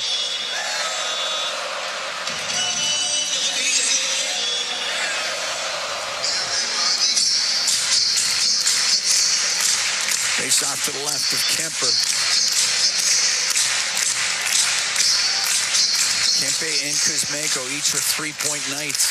1 and 2 for each. Well, the Oilers have handed 2 goals in this game away. This is a 3-2 game, right? That's what it is. It's a 3-2 game, and they're up 5-2 because Edmonton gave away 2 goals. Fogle into the Edmonton zone is passed through the middle, picked off, though, by Nugent Hopkins of the Oilers. He'll weave to center, got hit by Deneau. Puck goes into the Kings zone. Doughty to Moore. Penalty over to Wallman. As the puck knocked out. 2 for 3 on the power play. It's not helping the Oilers tonight. I got a better kill than that. Directed in by Quentin Byfield. Stuart Skinner out of his net. To Bouchard, rims on the right. McDavid to Draisaitl, stood up at the blue line. McDavid gets a loose puck. Over to Bouchard on the right wing to McDavid. Comes into the King zone on the right wing. To the right wing corner, back to the blue line. Bouchard, a blast, and that's kicked out by Kemper. And the puck cleared all the way down by Edmondson. That's icing against the Kings. 7:35 gone here in the third. Los Angeles up 5-2.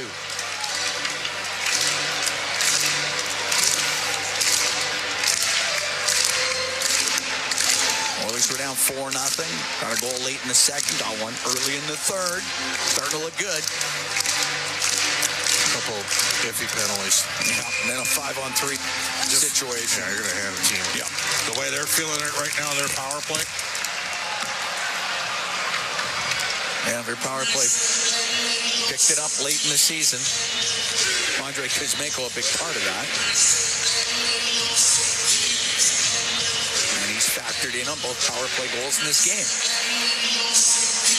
Face off to the right with Kemper. The puck to the left wing point. Wallman over to Bouchard. Down the right wing into the corner. McDavid in front. Scores! Corey Perry at the side of the goal. Well, there should have been a penalty called. They didn't call it. It's 5-3. Because Gavrikov was water skiing off of Connor McDavid. He slid it across, and Perry drills it home. The Oilers can never get on the power play here. Down 2. We might have a game of it. How about Corey Perry? 19 goals in the regular season. Scores here. 216th playoff game in his career. 7:43 time of that goal. And again, the Oilers to within a couple.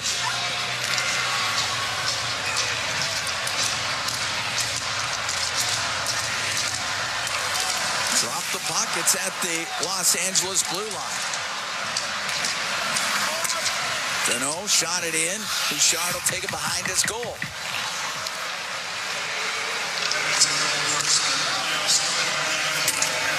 Dumped in off the stick of Skinner. It goes to the side of the net. Jeff Skinner's pass now hit Clark. It's on the right wing. Frederick up against the boards. Deneau got it free and was able to skip it just out. At center ice, Kulak hammer it in. Edmondson behind his goal. Over to Brant Clark through the middle, up in the air. Bouchard retreats. Goes in behind his net. 5-3. Kings lead. 8.5 gone here in the third period. Cam Moon along with Bob Stauffer. We're at the Crypto.com arena. This is game 1. On the right wing, Byfield. Into the Oiler end. Oh, snap a shot. And a save made by Skinner. He holds on to it. We're going to take a break. We've played 8 minutes, 49 seconds of the third. 5-3. Kings lead. We'll be right back from the Crypto.com arena in Los Angeles. It's For Dealers NHL Hockey on the Oilers Radio Network. The Edmonton Oilers Community Foundation 50-50, presented by Rogers, is back and bigger than ever. The largest 50-50 in sports offers early bird draws, bonus raffles, and a main jackpot, which is growing by the second. With over $100 million invested across OilCountry, your support directly helps kids, families, and communities in need. Maybe you'll be our next winner. Get your tickets right now at EdmontonOilers.com and help make OilCountry a better place. AGLC license number 696879. Did you know that there are 9 Napa Auto Parts stores serving the greater Edmonton area and have been doing so for more than 50 years? Since Napa first opened in Edmonton, the community has grown and vehicles have changed, but you can always trust Napa Auto Parts to provide you with the expert know-how and the best vehicle parts. And if that isn't enough, every time you visit a Napa Auto Parts store when you present your AMA card, you receive an additional 10% discount on all retail parts and accessories. Visit your local Napa Auto Parts store for more offers and expert know-how. Napa Auto Parts is a proud fan of the Edmonton Oilers. Real Canadian Superstore has more ways to save than any other major grocer.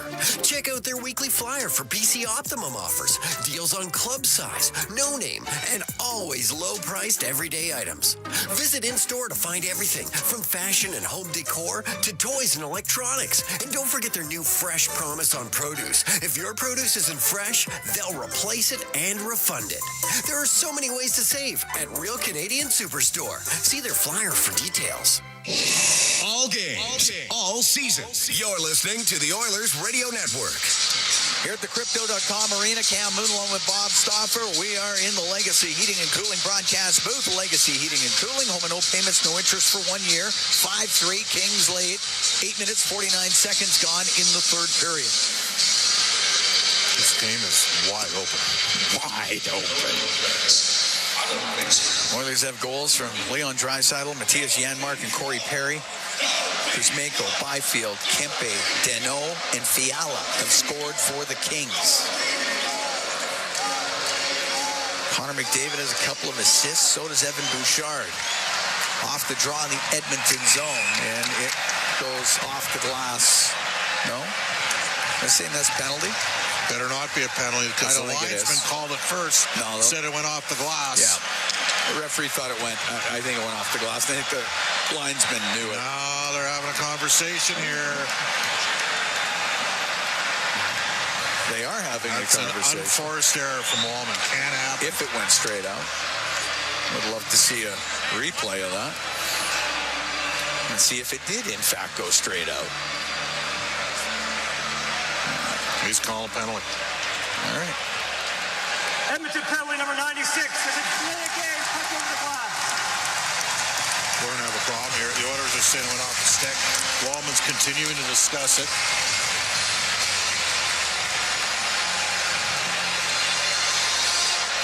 I think he airmailed that. Yeah, I think he airmailed it. If it hit the glass, it was tough to detect on the replay. And you can't. Oh, that looked like it went straight out.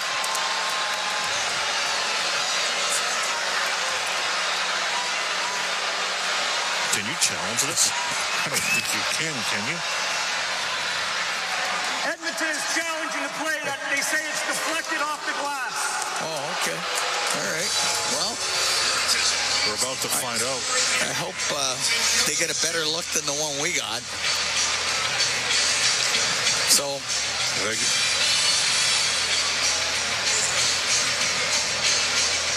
Jake Wallman, after each shot, was convinced that it hit the glass. In fact, he never thought it was a penalty at all. So,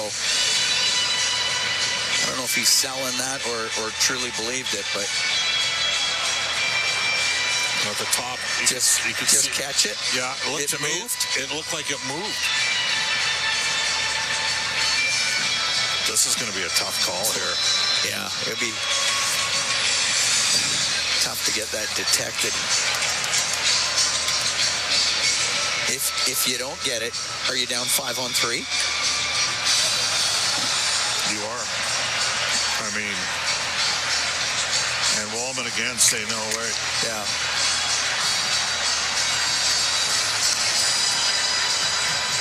Oh, Jake Wallman's convinced it hit the glass.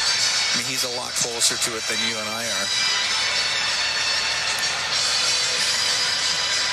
However, can I ask you a question? I mean, I know the refs. The linesman closest to it waved it off initially. Why is he not in on the conversation?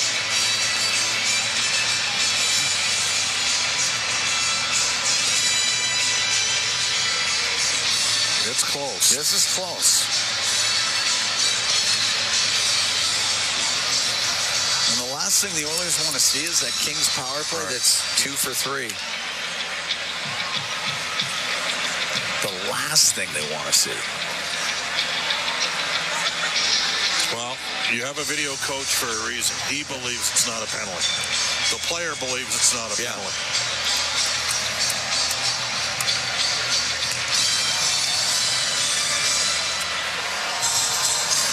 I got news for you. The longer this goes, like they're obviously going to make. Oh, yeah. And they need evidence to change the call. So I just don't. I don't really see the evidence. That's the problem. Yeah. You know what I mean, Cam? It doesn't. Yeah. I saw the same replay you did, and it wasn't. Like, that's not definitive. To me, there's.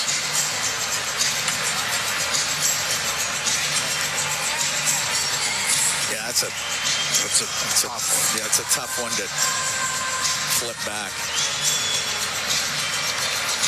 I mean, you may as well hand them another goal here the way their power play's going. Yeah. I guess you got. I mean, this is, by the way, Jake Wallman's second playoff game ever. Yep. Emerson's first, and Josh Brown's fourth. Now, obviously, the team misses their best all-around defenseman, Matthias Ekholm. Players are coming off the bench to skate around. Here's the call. Are you going to take your headset off here? There we go. All right, here it is. After the video review, the call on the ice is confirmed. The puck does not deflect off the glass. 96, Pregame, puck over the glass. Also, a bench minor for a challenge unsuccessful. Oh, boy.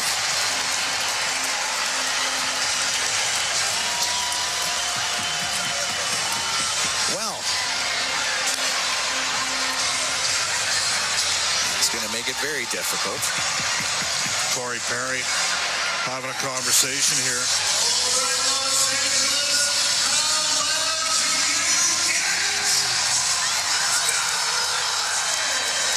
Yeah, they're talking over at the penalty box.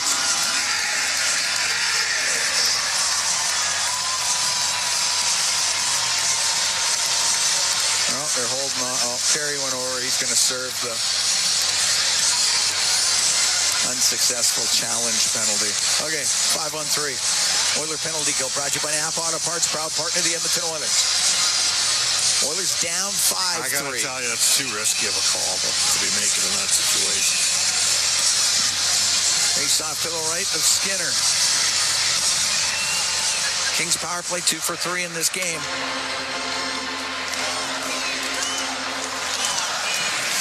Puck goes to Fiala. The shot and the save made by Skinner right off the draw, and he'll cover it up. Now, if you could kill the 5-on-3. You ever going to get a call? Maybe a swing the momentum. Yeah.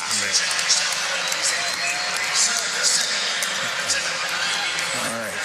Face off to the right of Skinner. Kempe off the draw, walks in, a shot off the stick of Josh Brown, goes out of play. Can't win a draw.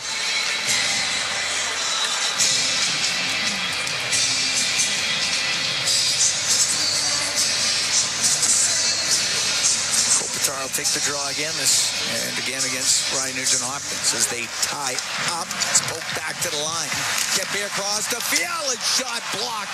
It comes over to Fiala on the right wing into the corner for Kopitar. Kopitar right side to Fiala, to Kempe, to Kopitar, walk in, a shot, save made by Skinner. Fiala shovels it around on the left. Kuzmenko, left wing corner. To Kempe, to Fiala, shot blocked by Nurse. Kopitar in the right corner. To Fiala, to Kopitar.